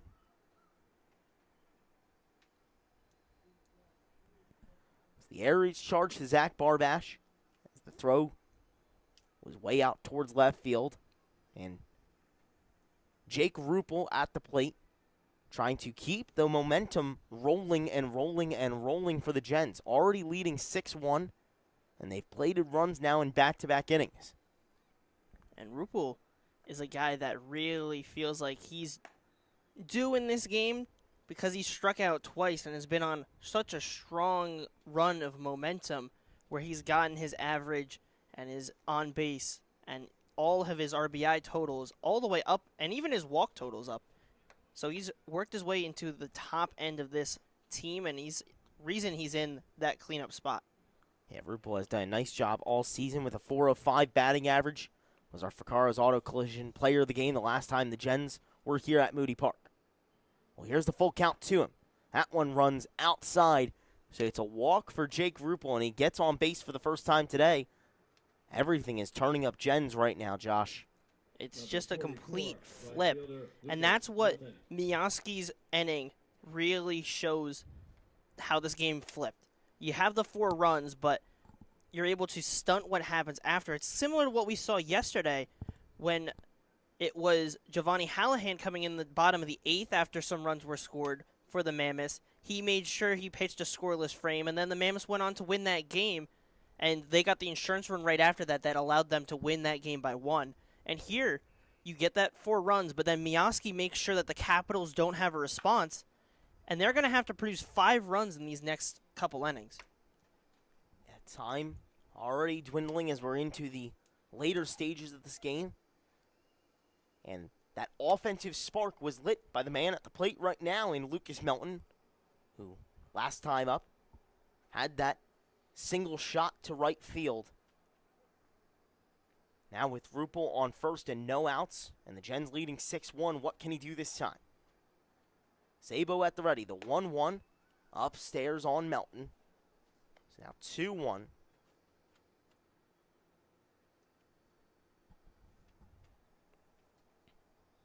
Righty-lefty matchup. With Sabo the righty dealing the 2-1 outside. So Melton 1 for 2 today with that homer and a strikeout. Threatening his way on base, and yet another runner into scoring position for the Gens. Sabo comes home with the 3-1. Swung on and missed by Melton. He was swinging for the fences that time too. The last time he did that, it was a solid result. This time, not so much, as he comes up empty. And I talked with him earlier this season. He talked about seeing pitches better. We ran that bump earlier this season. But he said that because of the power that he produced, he had a homer there. But this is also the other side of having those big swings. And sometimes you're going to strike out more often. Well, strikeout he does there. It's the first strikeout of the day for Evan Sabo. And 1 gone here in the top of the 6th. Still a runner on for the Gens. And a chance to keep that lead growing and growing and growing. Already up to 5 runs. The biggest difference when looking at this is the hit total. 8 for the Generals as Rupel steals a base, something that we talked about with Coach Meskill. But 8-2, they lead that hit category, and today the Generals are doing a good job. They're not only getting on base, but they're actually getting those runs in to score. It's an encouraging sign for Meskill's side. Yeah, Chris Galasso here at the plate, responsible for 2 of those 8 hits as he grounds that one over to the shortstop in Max Kleins, who fires over first. Really tough play. Kleins had to range very far to his right and get the throw over in time on a speedy Galasso, which he does. So 2 gone here in the top of the 6th. Number 27. That is an incredibly challenging play made by Max Kleins. You're moving away from the base, and you have to turn and put more effort on your throw to try and get him down at first. Just a strong play overall.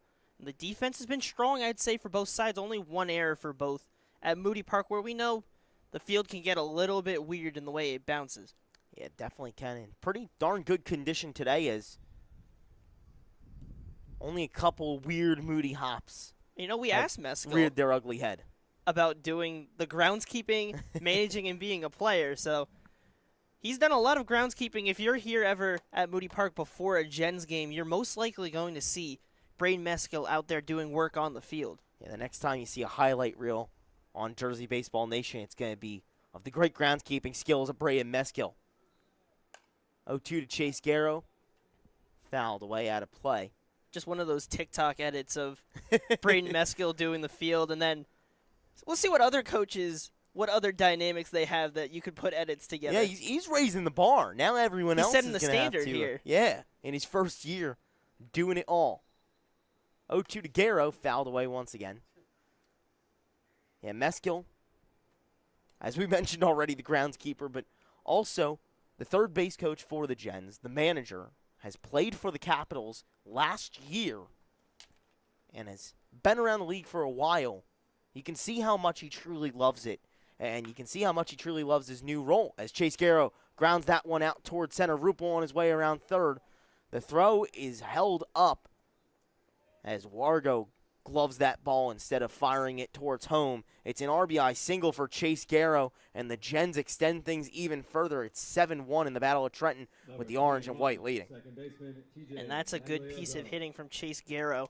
Sends it over into that right center gap, but ball ends up dying a little bit, so not able to get to second, but does get an RBI. Very crucial here and already in motion. Garrow on his way to second, the throw in time, but pulled off the bag, and Garrow is in there safely. Yet another stolen bag today for the Gens.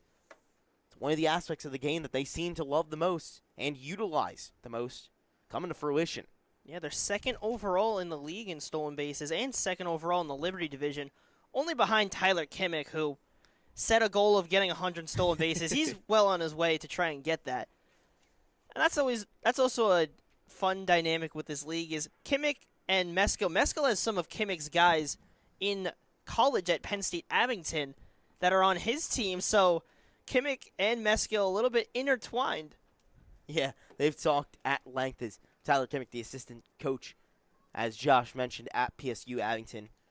John Busco, the right fielder often for the Gens, plays there as well. They've had that nice dynamic talking about developing him as a talent both here in the ECCBL, but especially come spring when Tyler Kimmick and Busco both head back to PSU Abington. Runner on second, 2-2 count, 2 outs here to TJ Magliozzo. That one runs high. Garrow on his way to third with a stolen base, and he is out.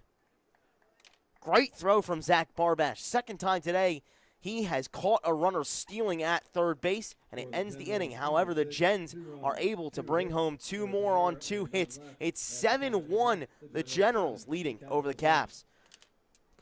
Going to the home half of the 6th when we return. Capitals looking for an offensive spark.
Back here for bottom 6 from Moody Park. The Trenton Generals leading over the Trenton Capitals 7-1.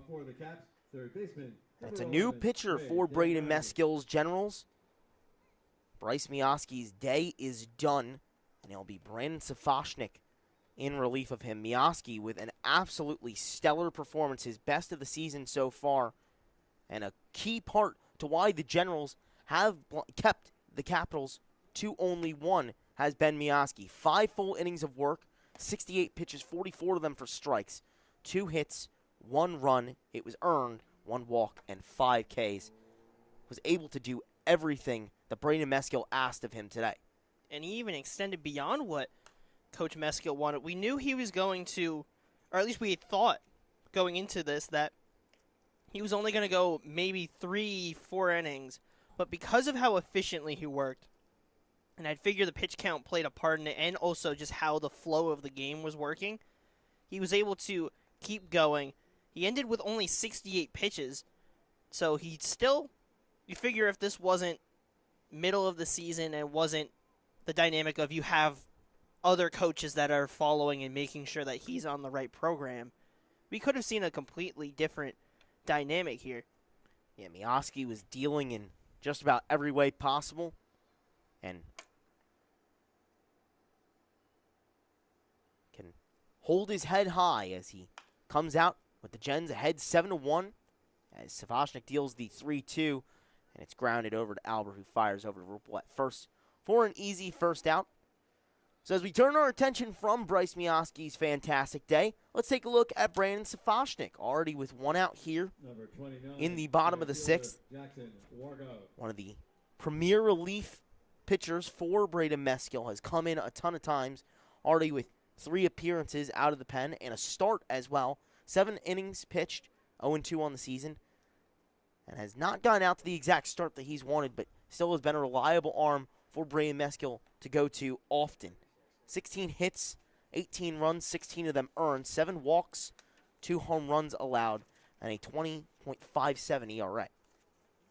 Great chance for him to start bringing that number down if he can continue the momentum that has already been built up by Generals pitching.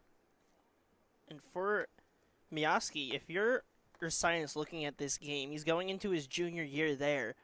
That is an encouraging sign to see from Mioski. Worked strong, efficiently. At first was not getting the strikeouts, but then found a groove in the middle of that outing. And then at the end, despite being towards the latter half of his outing, still able to work out of a jam. And that's what's the difference here in this game. Gainey got into a jam and the Capitals weren't able to get out of it. The Gens, when they were on the mound, they found their way through it, and Mioski worked strong to get out of it. And now you put it in the hands of Safoshnik in another comfortable spot. Yeah, this one definitely, as you said, a little bit more comfortable than his other positions that he's been in so far this season, with a prime chance to keep his team rolling. 2-2 from Safoshnik, runs outside, to Jackson Wargo 0 for 1 today with a walk. And I think that's one of the dynamics when we've seen Safoshnik is a lot of times it's put in situations where it's a lot of stress and a lot of discomfort where there's a guy on, 2 guys on. But here he's getting that clean look with a 6-run cushion.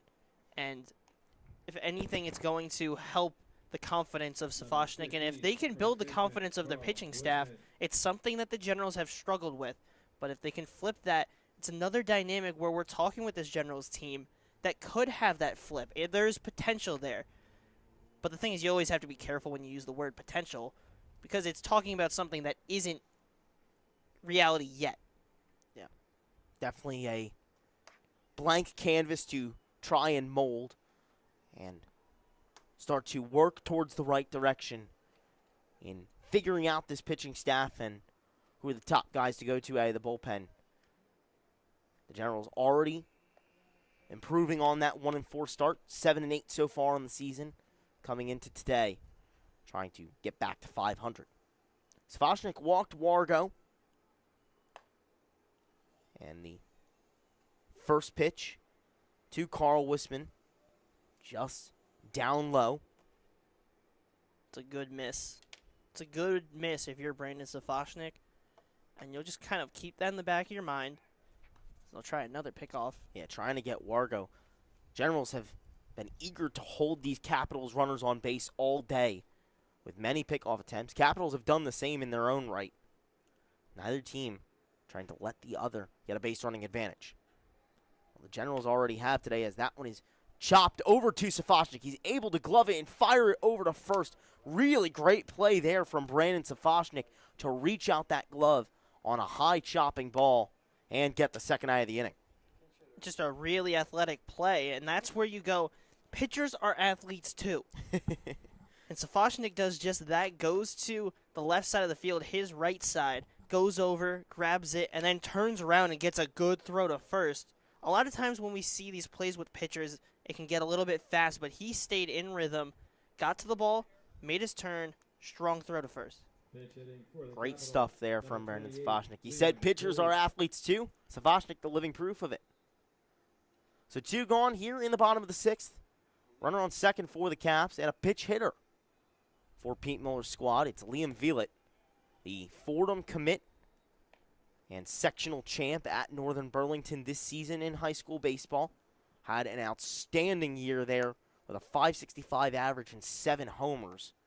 One of the best power hitters in the state.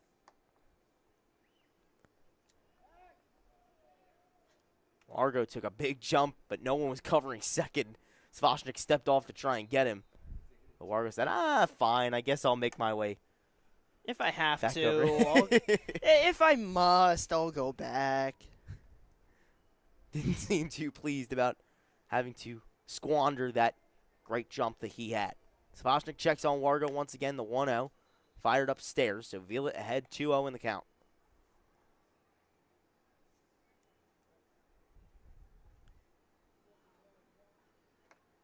Wargo, another fun personality on this Capitals team. Another Notre Dame guy. All the Notre Dame connections today. I'm happy with it. Brandon Meskill, I'm sure, is too. An Irish alumni himself. Or a part of the Irish alumni, excuse me. And Wargo, very funny guy and loves playing baseball, obviously, but loves playing it with a certain energy. Has talked about how grateful he is to play every single day. You can see him out there being playful as he tried to steal a bag earlier. So the count now 3-0 to Vielit. Wargo on second. 7-1 Gens with 2 outs here in the bottom of the 6th. Safochnik at the ready. Kicks and fires. That one popped out towards center. Francis making the run towards it. Calling everyone off. And getting the glove there in time for the 3rd out. Whole lot of power there from Liam Vielit, but Francis able to stifle it. The Gens blank the Capitals once again, and they keep on leading in the Battle of Trenton. It's 7-1 Gens over the Caps when we return. Top 7 right here on Jersey Baseball Nation.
Here in the top of the 7th, it's the Trenton Generals leading 7-1 over their Trenton foe in the Capitals. A Liberty Division matchup where the Gens have a chance to advance to 500 and the Capitals have a chance to get right. Well, for the Capitals, you try and stop this offensive onslaught that the Generals have had over the last 2 innings. 6 runs have been plated between the 5th and the 6th. It will be Nick Rolfe's duty to try and stop them. As the first pitch from him goes into the dirt to TJ Maglioso. Rolfe hails from Dallas, Texas, and goes to Austin College in Austin, Texas. A member of the Kangaroos there, but currently lives in Plainsboro, New Jersey. Maglioso fouls that one off and out of play. Rolfe comes in relief of Evan Sabo. His first appearance in the ECCBL this season is done through 1 1/3 innings. 3 hits, 2 runs, both of them earned, 1 walk, and 1 strikeout on 30 pitches. Rolfe at the ready with the 1-1, kicks and fires inside to Maglioso. It's the count now 2-1. For Rolfe, you just have to settle this game down and try and get consecutive outs. And then you hope that your offense in the 7th, 8th, and 9th can produce. I would say you'd have to produce at least a run or two each of those innings or have one big inning. Yeah, definitely going to be crucial if they want to try and get back into this game, and that's not something that will help them. It's a leadoff base runner for the Gens as Maglioso works a walk. And you've seen what the Gens have been able to do with leadoff base runners. Had a leadoff single in the first and was able to score there. Leadoff base runner in the 5th. They plated 4 that time. 3rd inning of the day where they have got the first man up on. First pitch from Rolfe to Audebray. Runs inside as well. Audebray with 2 swinging strikeouts. Still looking for that first hit of the season. 1-0 from Rolfe. Broken bat. Audebray making his way to first. Rolfe will easily pick it up and throw it over for the first out of the inning. You could hear that bat splintering. It broke almost immediately, and that hurts for Audebray because it basically takes it out of your hands. There's nothing you can do. All you can really do after is just run, but it still ends up being productive because you got it in play. And you get the runner over to second, runner in scoring position now. And Maglioso advances another 90 feet. And the Gens have been so effective with base runners in scoring position today. Trying to keep up with that here in the 7th.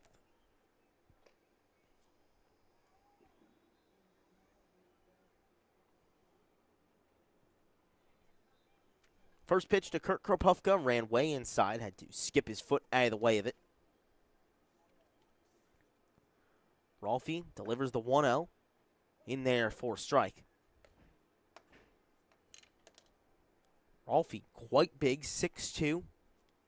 Also plays the infield at Austin College. And the tall righty set for the 1-1 here. That one swung on and missed.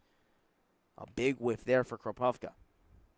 He's looking to drive that one. Does already have a double on this game and got an RBI on that one, but trying to do it again with Maglioso on second, looking for a second big swing. Let's see if lightning strikes twice. The 1-2 fouled back. We play our good old game. Does our camera survive? It does. It's our favorite game of the season, you know. We're quite fond of it. Every foul ball is a gamble with it. Definitely a big sigh of relief. You wipe the sweat off the brow and go, whoo! The quick check on OBS, make sure that it's there. Maglioso in motion on his way to third. The throw over there, barely not in time. It was another great throw and pop from Zach Barbash.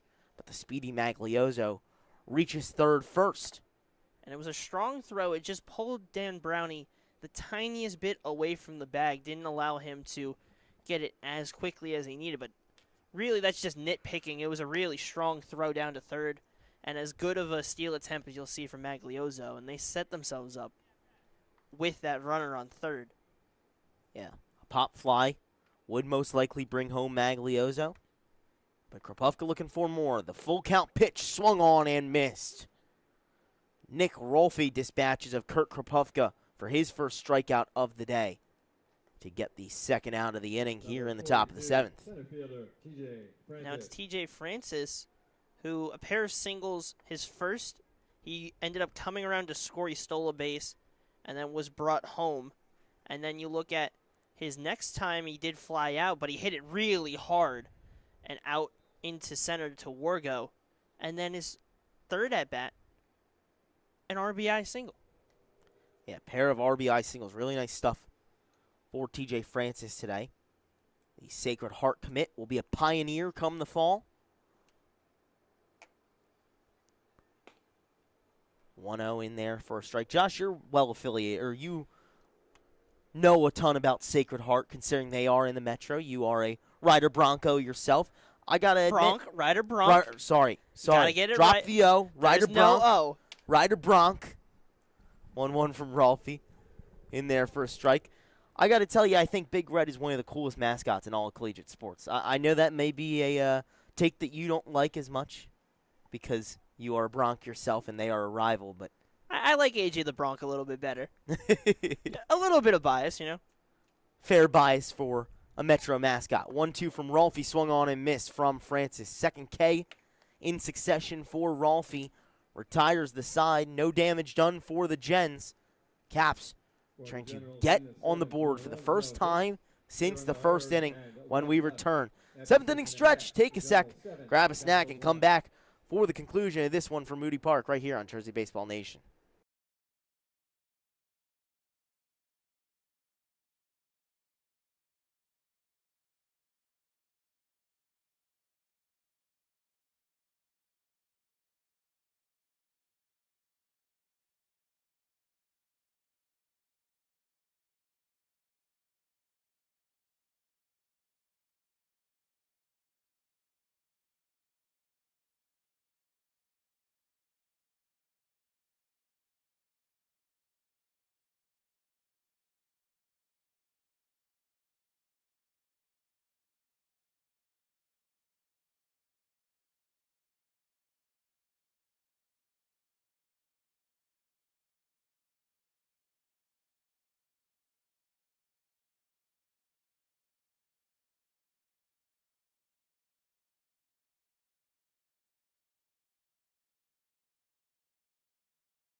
Back here for the home half of the 7th. Hope you had some time to get up, walk around, grab some popcorn, and come back for the remainder of this battle with Trenton.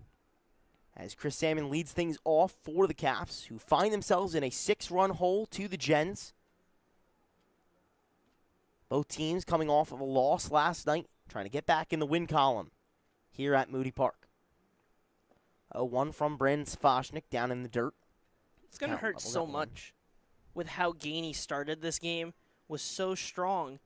But then the game is like flipped, and especially for the starter, I mean, you see a game where you're pitching well, but then at the end, the Generals find their way. And unfortunately for the Capitals, we talked about how their offense was really strong and the pitching has been the struggle. it was the starting pitching. Now, it is a dynamic we've talked with the Caps that is strong, but it was the offense that, up to this point, still only has 2 hits. Yeah, you were completely right about Gainey. Coming into the 5th inning, he had pitched through 4 full innings of work and only given up 4 hits and 1 earned run, 1 walk, and 7 strikeouts, but was unable to finish his day on a high note. Well, one high note for the Caps is a leadoff base runner, mirroring what the Gens were able to do in the top of the 7th. Maybe a chance to try and get that offense going. Like you said, 2 hits is not going to do it against a team like the Generals, who can have outbursts in innings when it comes to offense. Got to try and find the answer right here. So Salmon aboard on first, and Zach Barbash takes the first pitch he sees from Brandon Safochnik for a ball. And of note, the Generals have action in their bullpen. It is the right-hander of Aiden Poot out there. So he'll get warm. It'll be his 2nd appearance. He made a start. We'll get more into it if he is to come in. But Safochnik's job is, and the ideal thing for Mesgill, is if you can get Safochnik through this inning, you bring in Poot, and then depending on how he's feeling, maybe give him the 9th. Or if you feel like you want to bring another guy in, get him reps. And even if it is a close game, it's going to be a guy that you're going to trust and get him in. 0-2 from Safochnik runs inside. You can hear the plan right there from Josh Yuhas alongside myself, Charlie Jones. Thanks so much for sticking around on a Thursday night to watch some ECCBL baseball. And the plan is laid out for Braden Mesgill to find the victory here tonight. We'll see if they can execute it. Up 7-1 right now in the bottom of the 7th. The pickoff attempt there to try and get Salmon at first, not in time. Gens took that lead in the 5th after we were tied up 1-1 through 4 innings. Had a 4-run explosion and then compounded that with 2 more in the 6th. Barbash fouls that one away. So far 0 for 2 on the day with a fly out and a ground ball, which he reached on an error. The lone error for the Gens today. We've seen that be a problem for them in the past, even in wins as well. Had a win about a week and a half ago where they had 7 errors. Back pick at first, not in time. Rupel snags it out of the air. It's the count now 2-2. But tonight, both teams limiting the defensive miscues. Yeah, just 1 error for both sides. And it's really the errors that happened weren't too crazy of errors. It was a hard-hit ball towards Carlton Crane at 3rd that he wasn't able to bring in, and it was a throwdown trying to hose a runner at 3rd. Pickoff attempt not in time. Salmon barely able to get back to the bag on a bang-bang play. Safochnik really trying to hold him on, and Rupel very aware with a great tag, but just barely not in time. Here with a chance to get the batter at the plate out. The 2-2 popped up. It's trailing at play. Rupel tracking after it. It'll make its way over into the stands. You know, just not tall enough. Doesn't have the cartoon ability to stretch his limbs out and go get that one. Just a bit out of his reach. But probably your best bet to be as close as you can be would be Jake Rupel when you look at this general squad. I mean, maybe Lucas Melton. He's also a big guy out there. Jake Rupel is incredible in his own right, but not one of the Incredibles. No superhero ability to be able to snag that one. At least over that the we fence know there. of. There could be latent potential there. We don't know. You know, I wouldn't put it past him. Kind of great personality who has spoken with us before and has been able to do everything. Maybe one of his superhero abilities is being able to be running at the speed of light, even with that tall frame. Already 11 stolen bags on the year. Who knows? Maybe the Flash. Maybe. 3-2 pitch from Safochnik. Flied out towards left, and on a hop, Kurt Kropofka able to get it out of the air. Kind of leapt out there, out and left, off of the 1 foot to snag that out. For the first out of the inning here in the bottom of the 7th. Salmon had to stay put at first. The base runner does not advance for the Capitals. Still with 2 hits, trying to find their offensive footing.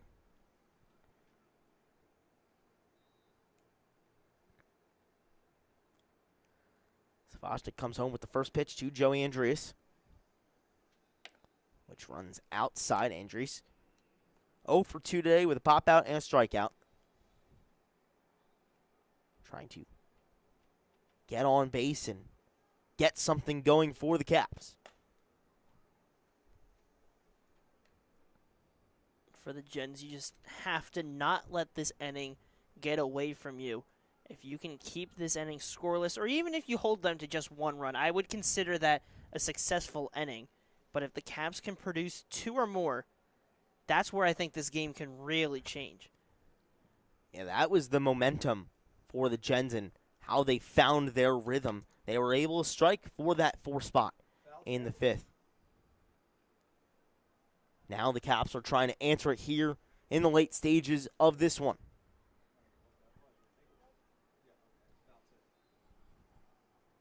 Count now 2-1 to Joey Andreas at the plate.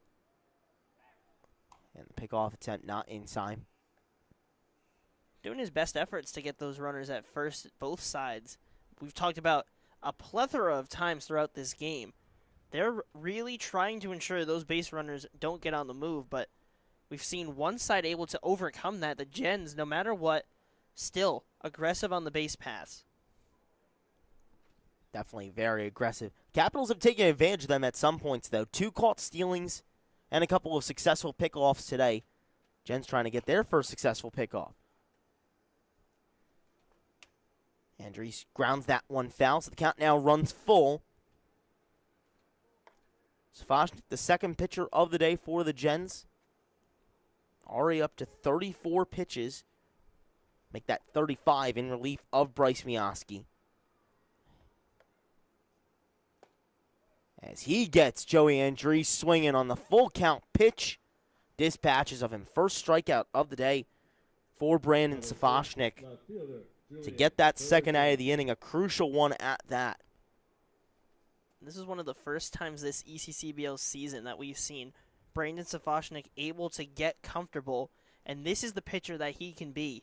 And if they're able to pull out that a couple of more times this season, they're going to have a little bit of a more reliable bullpen, because we're seeing a pretty complete game, I would say, from the Trenton Generals here in their fight to get back to 500. They are not making a lot of errors. They've only made 1, which we talked about wasn't too bad.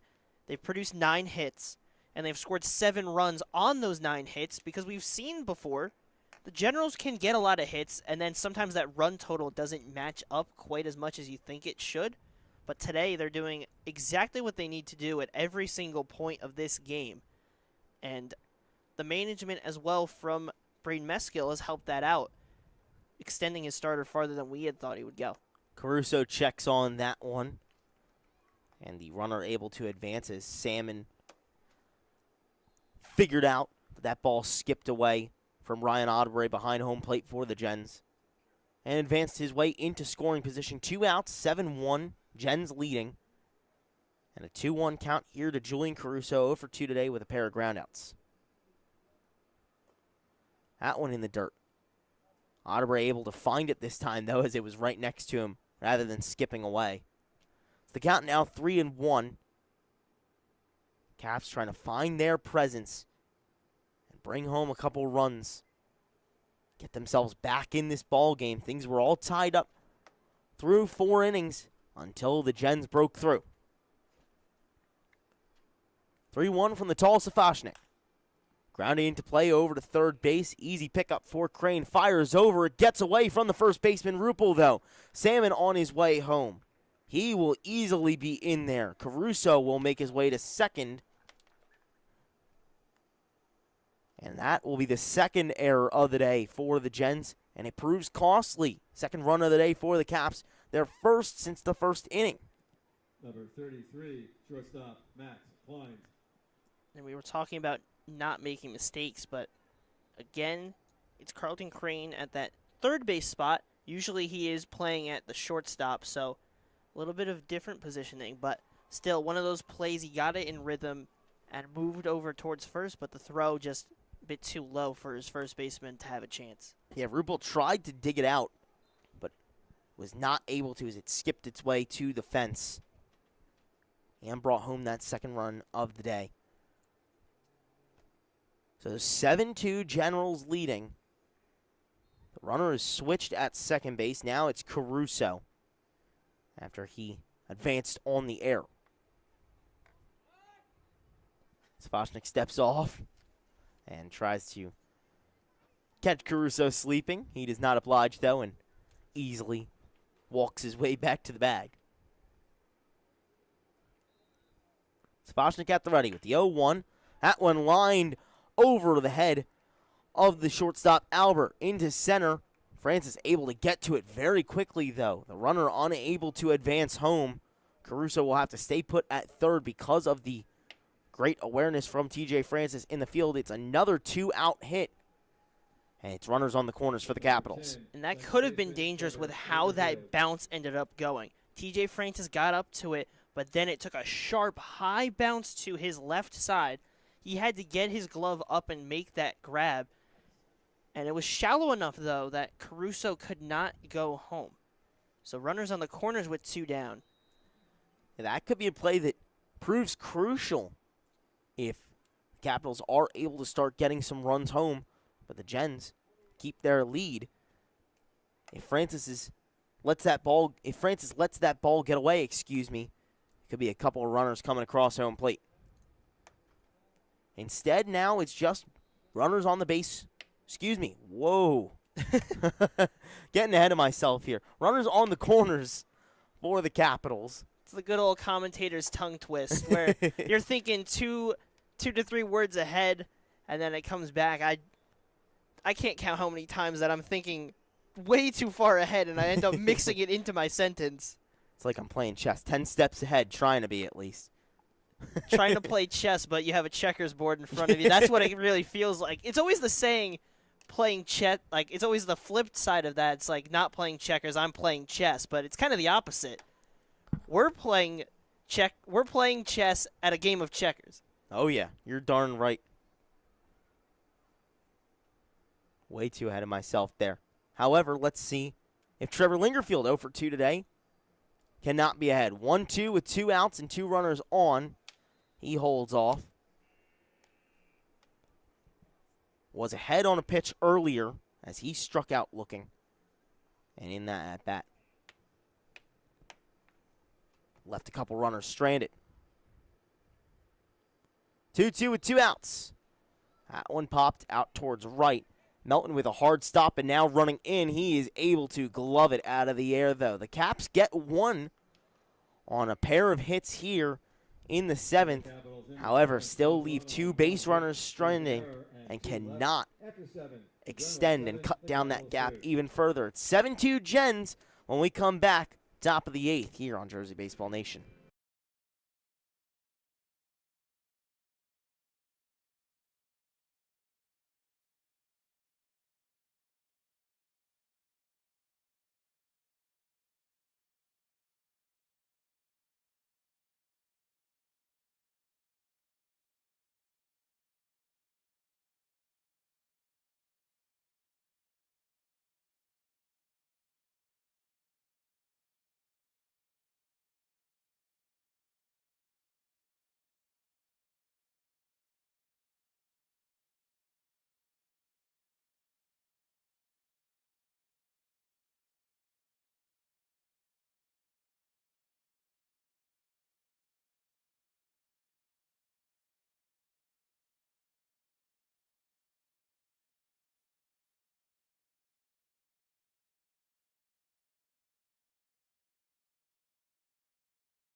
Back here for the top of the 8th, it's Carlton Crane leading things off for the Trenton Generals, who lead the Trenton Capitals 7-2. And Nick Rolfe back out once again for the Caps, trying their first pitch for a ball. Crane so far has played a handful of games for the Generals, but today, 2 at-bats, a walk and a couple of outs, but a very powerful hitter, as Josh has noted, going to a pretty solid school, Josh. I would say pretty solid. I like that school a lot. And not too far from here. It's only a road or 2 down. Yeah, hop, skip, and a jump in Lawrenceville from where we are right now in Ewing at Moody Park. And that great school that we're talking about is Ryder, where Josh attends.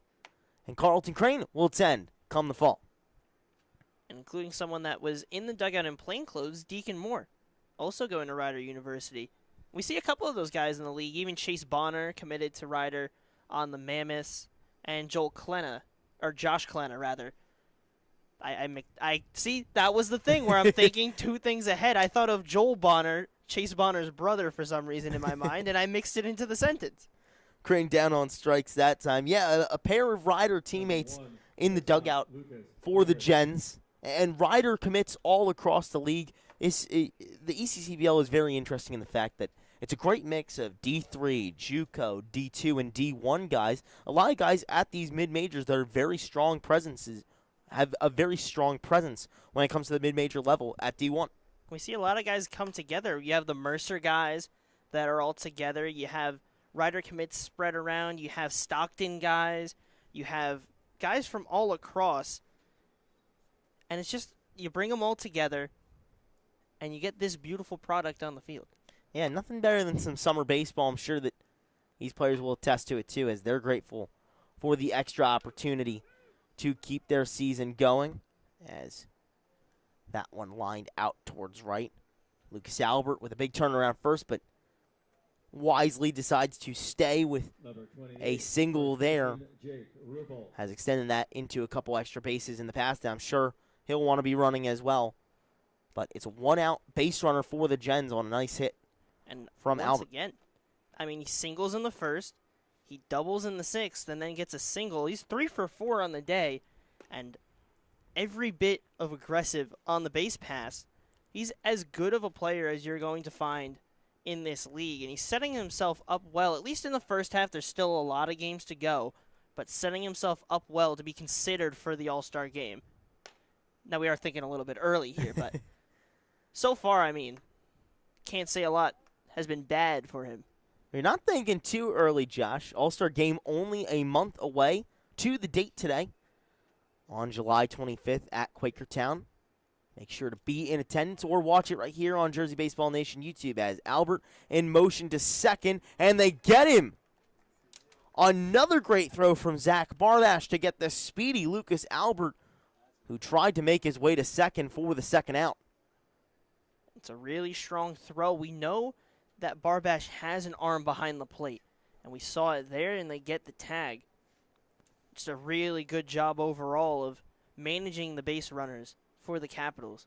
Yeah, Barbash has done an outstanding job today behind home plate to get these speedy base runners on the Gens. That one their speediest in Lucas Albert. Only his second caught stealing of the season compared to his 20 stolen bases through today. It is so difficult to get him out, and just attest to the talent behind the plate. Just a really good play. That one golf swung out towards left. Could be trouble. Caruso able to get under it, though, as he barely called off Max Kleins to get the third out. So the Caps escape the inning 1-2-3 in an unexpected fashion and now get back to hitting. They're down 5, looking for their rhythm when we come back.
Boot. Here in the bottom of the 8th, Capitals looking to strike and close that gap that sets them apart from the Generals. It's 7-2. Gens leading over the Caps, and a new pitcher for the Orange and White. It's Aiden Poot out there, and Josh has the scouting report on Poot. He's a guy I got to see a lot when he was at Lawrence. We covered his whole season, and he was a strong pitcher throughout his senior year. He pitched 68 innings, a 7-0 record, a 1.13 ERA. However, throughout most of that year, it was under 1 at that .8 mark, and he just continued to dominate as the ace of that Lawrence Cardinals staff, just also down the road. And he comes in here in the ECCBL so far. He started 1 game, went 3 innings. It was 4 runs allowed, but it was only 1 earned. But he did walk 2 and hit some batters, so he did struggle with that a bit. And even at Lawrence, he had some times where he'd get into some jams. But he had 104 strikeouts in his senior year, 282 career strikeouts. And when you look at his season, it was 1 more strikeout than Northern Burlington's Cole Marchetti. Yeah, very strong season for Aiden Poot, who is committed to Stevens Institute, staying within the state. Issued a leadoff walk to Ray Dambrownie, and now faces Jackson Wargo as the Caps flip the lineup card over. Wargo with a big hack, fouls that one off. And he's a guy that pitches with a lot of confidence. When I saw him in each of his starts, no matter what trouble he got into, he still had that same trust in that fastball that he has some good velocity on, but also uses the slider as well to mix in. Wargo fouls that one off. So Poot ahead in the count 1-2. Gens trying to close out a win here and advance to 8-8, back to that 500 mark that they found themselves at a couple games ago. The 1-2 outside. Also just one of those fun names to say, you know? You just think about it and you go, Aiden Poot, and you can put emphasis all around. There's a lot of fun names across this league. Yeah, rare one-syllable pitcher name, as that one runs inside on Jackson Wargo. Wargo thought it hit him. They'll say he swung at it. Ooh. Wargo thought they hit him, but apparently the bat came across home plate as he tried to back away from it. Was very unhappy as he spoke to the home plate umpire about it, stood his ground for a moment, but eventually made his way to the dugout. First out recorded for Aiden Poot by way of the K. So 1 gone here in the bottom of the 8th and a runner on for the Caps. And it will bring up Carl Wisman, 0 for 3 today, playing first base. Pair of groundouts and a flyout as he fouls that one off.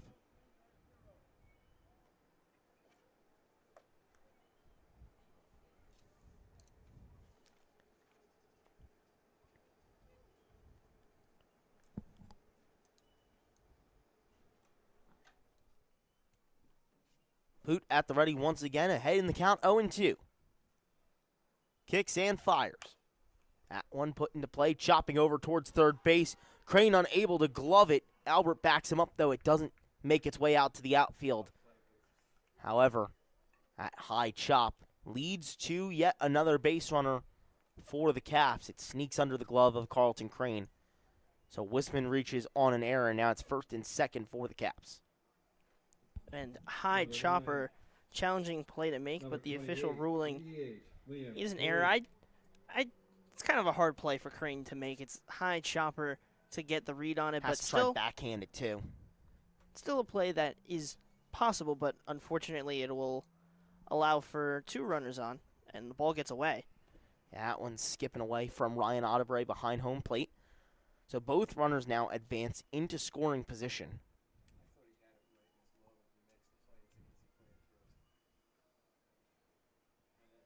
So now it's Dan Browning at third and Wisman at second. Caps with a couple of base runners here, down 5.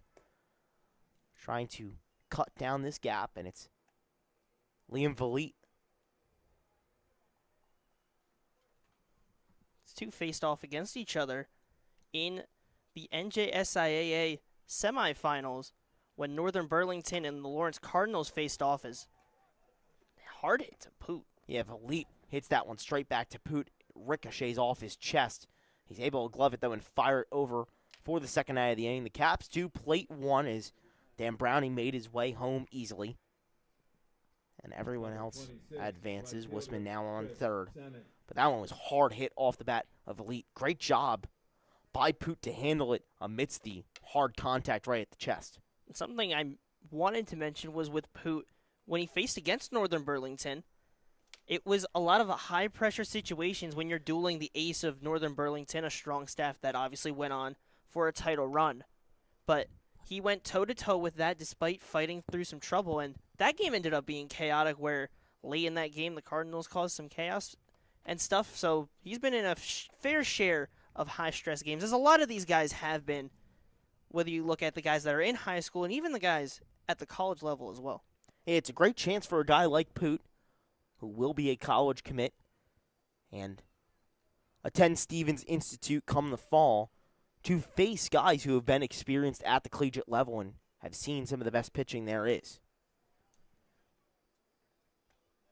Now to try and face them and get through them and learn the tendencies that these collegiate hitters show.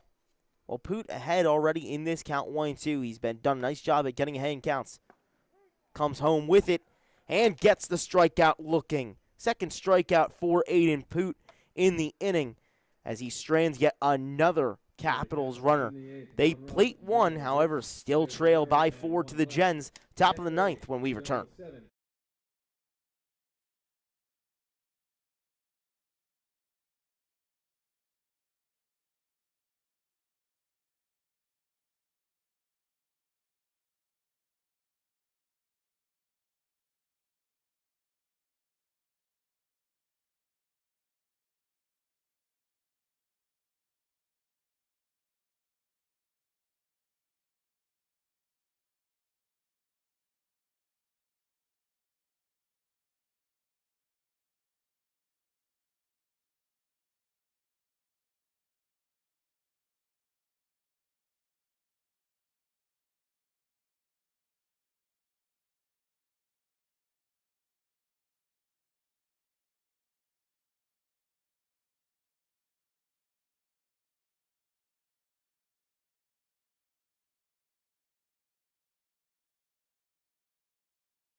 Number 44, Lucas Melton. Top of the ninth here from Moody Park. Gens leading 7-3. And it's a new pitcher for the Caps. That one skied straight up and out of play. Nick Rolfe's day is done. Third man to come in for the Caps. Through 2 full innings of work. Gave up 1 hit, no runs, 1 walk, and 3 strikeouts.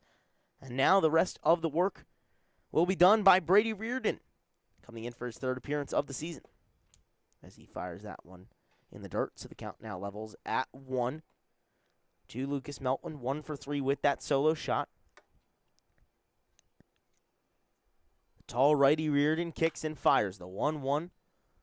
Really hard hit, but fouls. Trails down that right field line. We've already seen the power that Melton has had. And he has to get a bat. Yeah, cracked that one straight down the middle. That powerful swing comes with some costly lumber as well.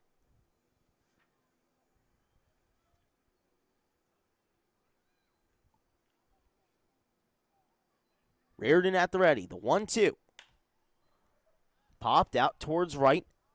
Salmon ranging to it. This time it will stay in the yard. He's able to make the catch down that first base line for the first out. Another powerful blast from Melton, but unable to produce a run this time. That's as close as you can get. Just barely off the warning track, and he got a really good piece of it. And as one of those, whereas a teammate, you're kind of messing with him. Hey, just one more push-up and that's out.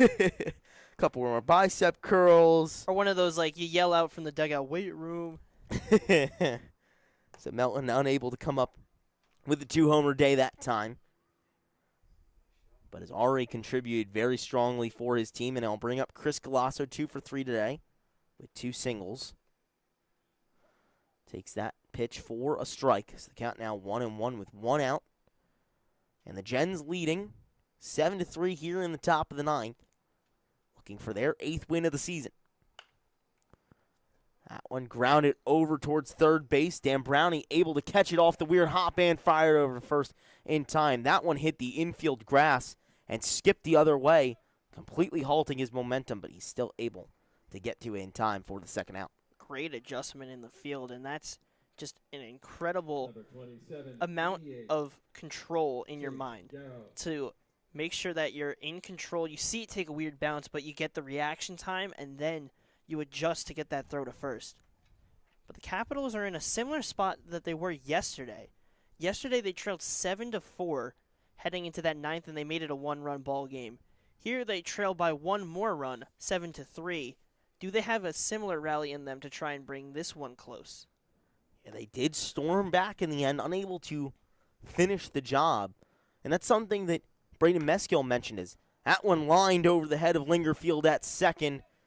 Chase Garrow able to get a piece of that one and make his way to second standing up.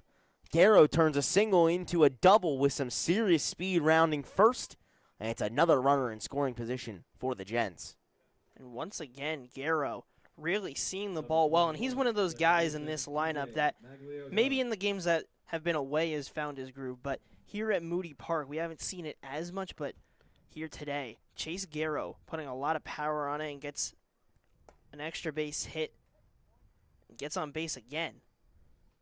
Yeah, he is another one of these Gens hitters who's having a really strong day. 11 hits for the team, as well as a couple walks. And a man who has drawn a couple of those walks right here up to the plate in TJ Maglioso. Strikeout looking in his first at-bat, but then a pair of walks in his latter 2. 1-1 lined out towards left. It's going to drop. Caruso didn't read it.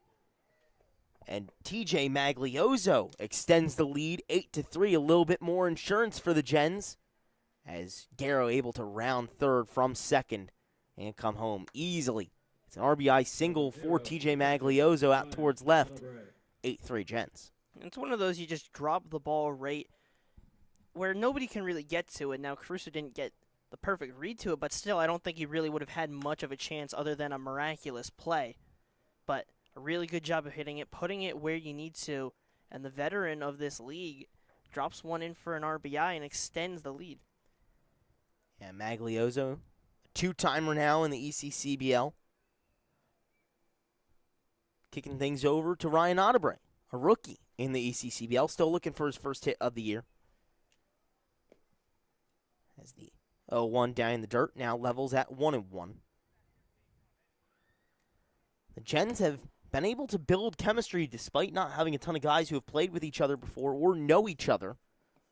And it's proved to be an interesting team that they've built as they storm back from that 1-4 start and now lead it here 8-3 as well, trying to get back to 500. 2-1 from Reardon in there for a strike. For Ottebre, it just feels like he's going to find it eventually. When is he going to get it? Because he was a 400 hitter with a 712 slug at Hopewell Valley and had the big swing that brought them back in the Heightstown game that they did end up falling, but he brought that game back and caused some chaos. When I was at Lawrence Cardinals game calling a game, I was following along with Ryan Ottebre when he hit that big homer, and it was a crazy thing to follow along. So he has some good swings in him, and he shows his patience this time. Yeah, Gets on base with a walk. Full count to Ottebre, and he holds off that time. It advances Magliosa a second, who was already in motion. It's first and second for the Gens. A big part of their game this year has been situational hitting. A big part to some of those wins as of late. And they've proved it tonight. Already with 3 runs coming with 2 outs. And a chance for more right here. As Kurt Kropufka at the plate, 1 for 3 today. Takes the first pitch for a ball. Had a RBI double out towards center in his second at-bat. 1-0 from Reardon. Runs inside and low. Kropufka holds off, so the count now 2-0.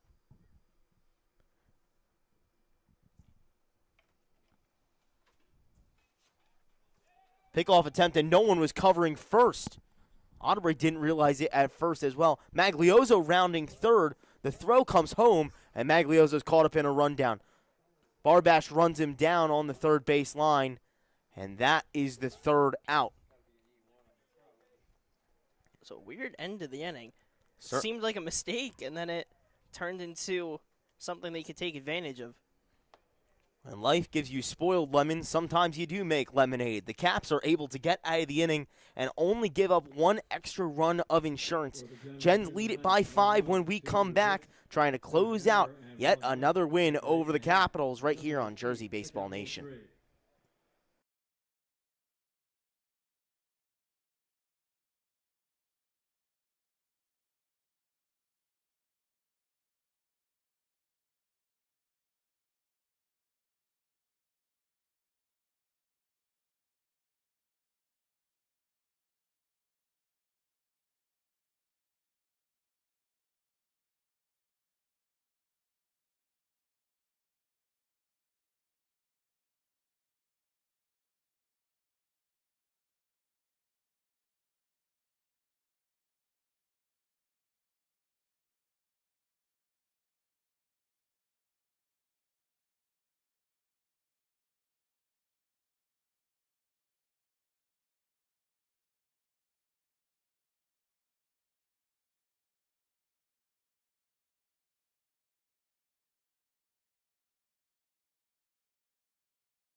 Gens trying to close out a win here from Moody Park.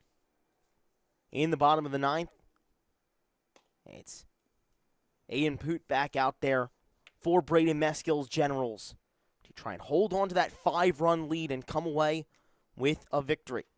As Poot faces Zach Barbash first, who fouls that ball away with some high velocity off the bat out into the parking lot. So the count now 1-1 to Barbash. Has had some nice, strong plays behind home plate. And speaking of plays behind home plate, between innings, Braden Meskill, we'll get to that in a second. Barbash lines that one out towards left field. So the leadoff man is on for the Caps with a single. But definitely an interesting note about Braden Meskill in between innings. Barbash must have known that I was about to talk about a catching play, and then the catcher of Barbash has to drop a single while I was going for it. But between innings, it was Braden Meskill catching the pitches from Poot, and for the throwdown, Ottebre was walking his way out, but Meskill took the pitch and then threw a dart down to the second base. You can still see the former player feels still living in the head coach of of the Trenton Generals. Yeah, Braden Meskel, quite the personality. Really fun guy to talk to, and I'm sure a really fun guy to play for as he has those fun moments. I know he like that. I know he couldn't resist not at least doing something baseball related. When you're a former player, you always want to find your way to get back on the field. Oh, for sure. Going back to the shades of when he was a Capital. Was a coach for them as well, but also played for the Capitals when he was doing double time at Immaculata University and here in the ECCBL. 2-1 to Andres. Swung on and missed. Big whiff there. So the count now level at 2. With Barbash on first, no outs, and an 8-3 ball game where the Generals lead. Swung on and missed.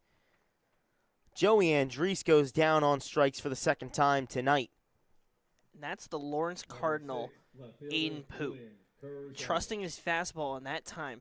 Did not waver from it. Attacked Andres with it and went with a strike looking. Then after 2 balls, he bounced back with back-to-back strikes for the strikeout. And he's pitching with confidence. And from what I saw when I was covering him, when you see a confident Aiden Poot, he's a dangerous pitcher on the mound. Yeah, you can definitely see the confidence in him. He's only given up 1 run in his inning and a third of work as that one grounded in the right field gap. Barbash will make his way to second easily. The throw goes over to third. It almost gets away, but it's picked up by Crane on a hop. So it's yet another single, this time with 1 out for Julian Caruso, his first hit of the night. And the Caps have something brewing here. They had that late night rally last night, but were unable to close things out and walk it off tonight. Maybe a different story. And on that Caruso hit, it was just an incredible piece of hitting because you can see the breaking pitch coming in, and then Caruso read it well and sent it where you had to. You do what the pitch will provide you, and on that one, he waited for the breaking pitch and slapped it to that right side for a base hit. And as you're saying, the Capitals potentially running a rally, and that one's in play as well. There's another part of it. Third hit of the day for Max Kleins as everyone moves up 90 feet. The previous 2 singles were on line drives. This time, a little flare out towards left. It's the bases loaded for the Caps. Things are cooking. They're finally finding the offense here in the 9th. Is it too late, though? 3 for 4 today for Max Kleins, one of the newer additions to this Capital squad, as it brings up Trevor Lingerfield. So now, with the bases loaded, what can Lingerfield do? That one down low, so the count now even at candlesticks. The worry for the Capitals, and the thing is, where was this earlier in the game?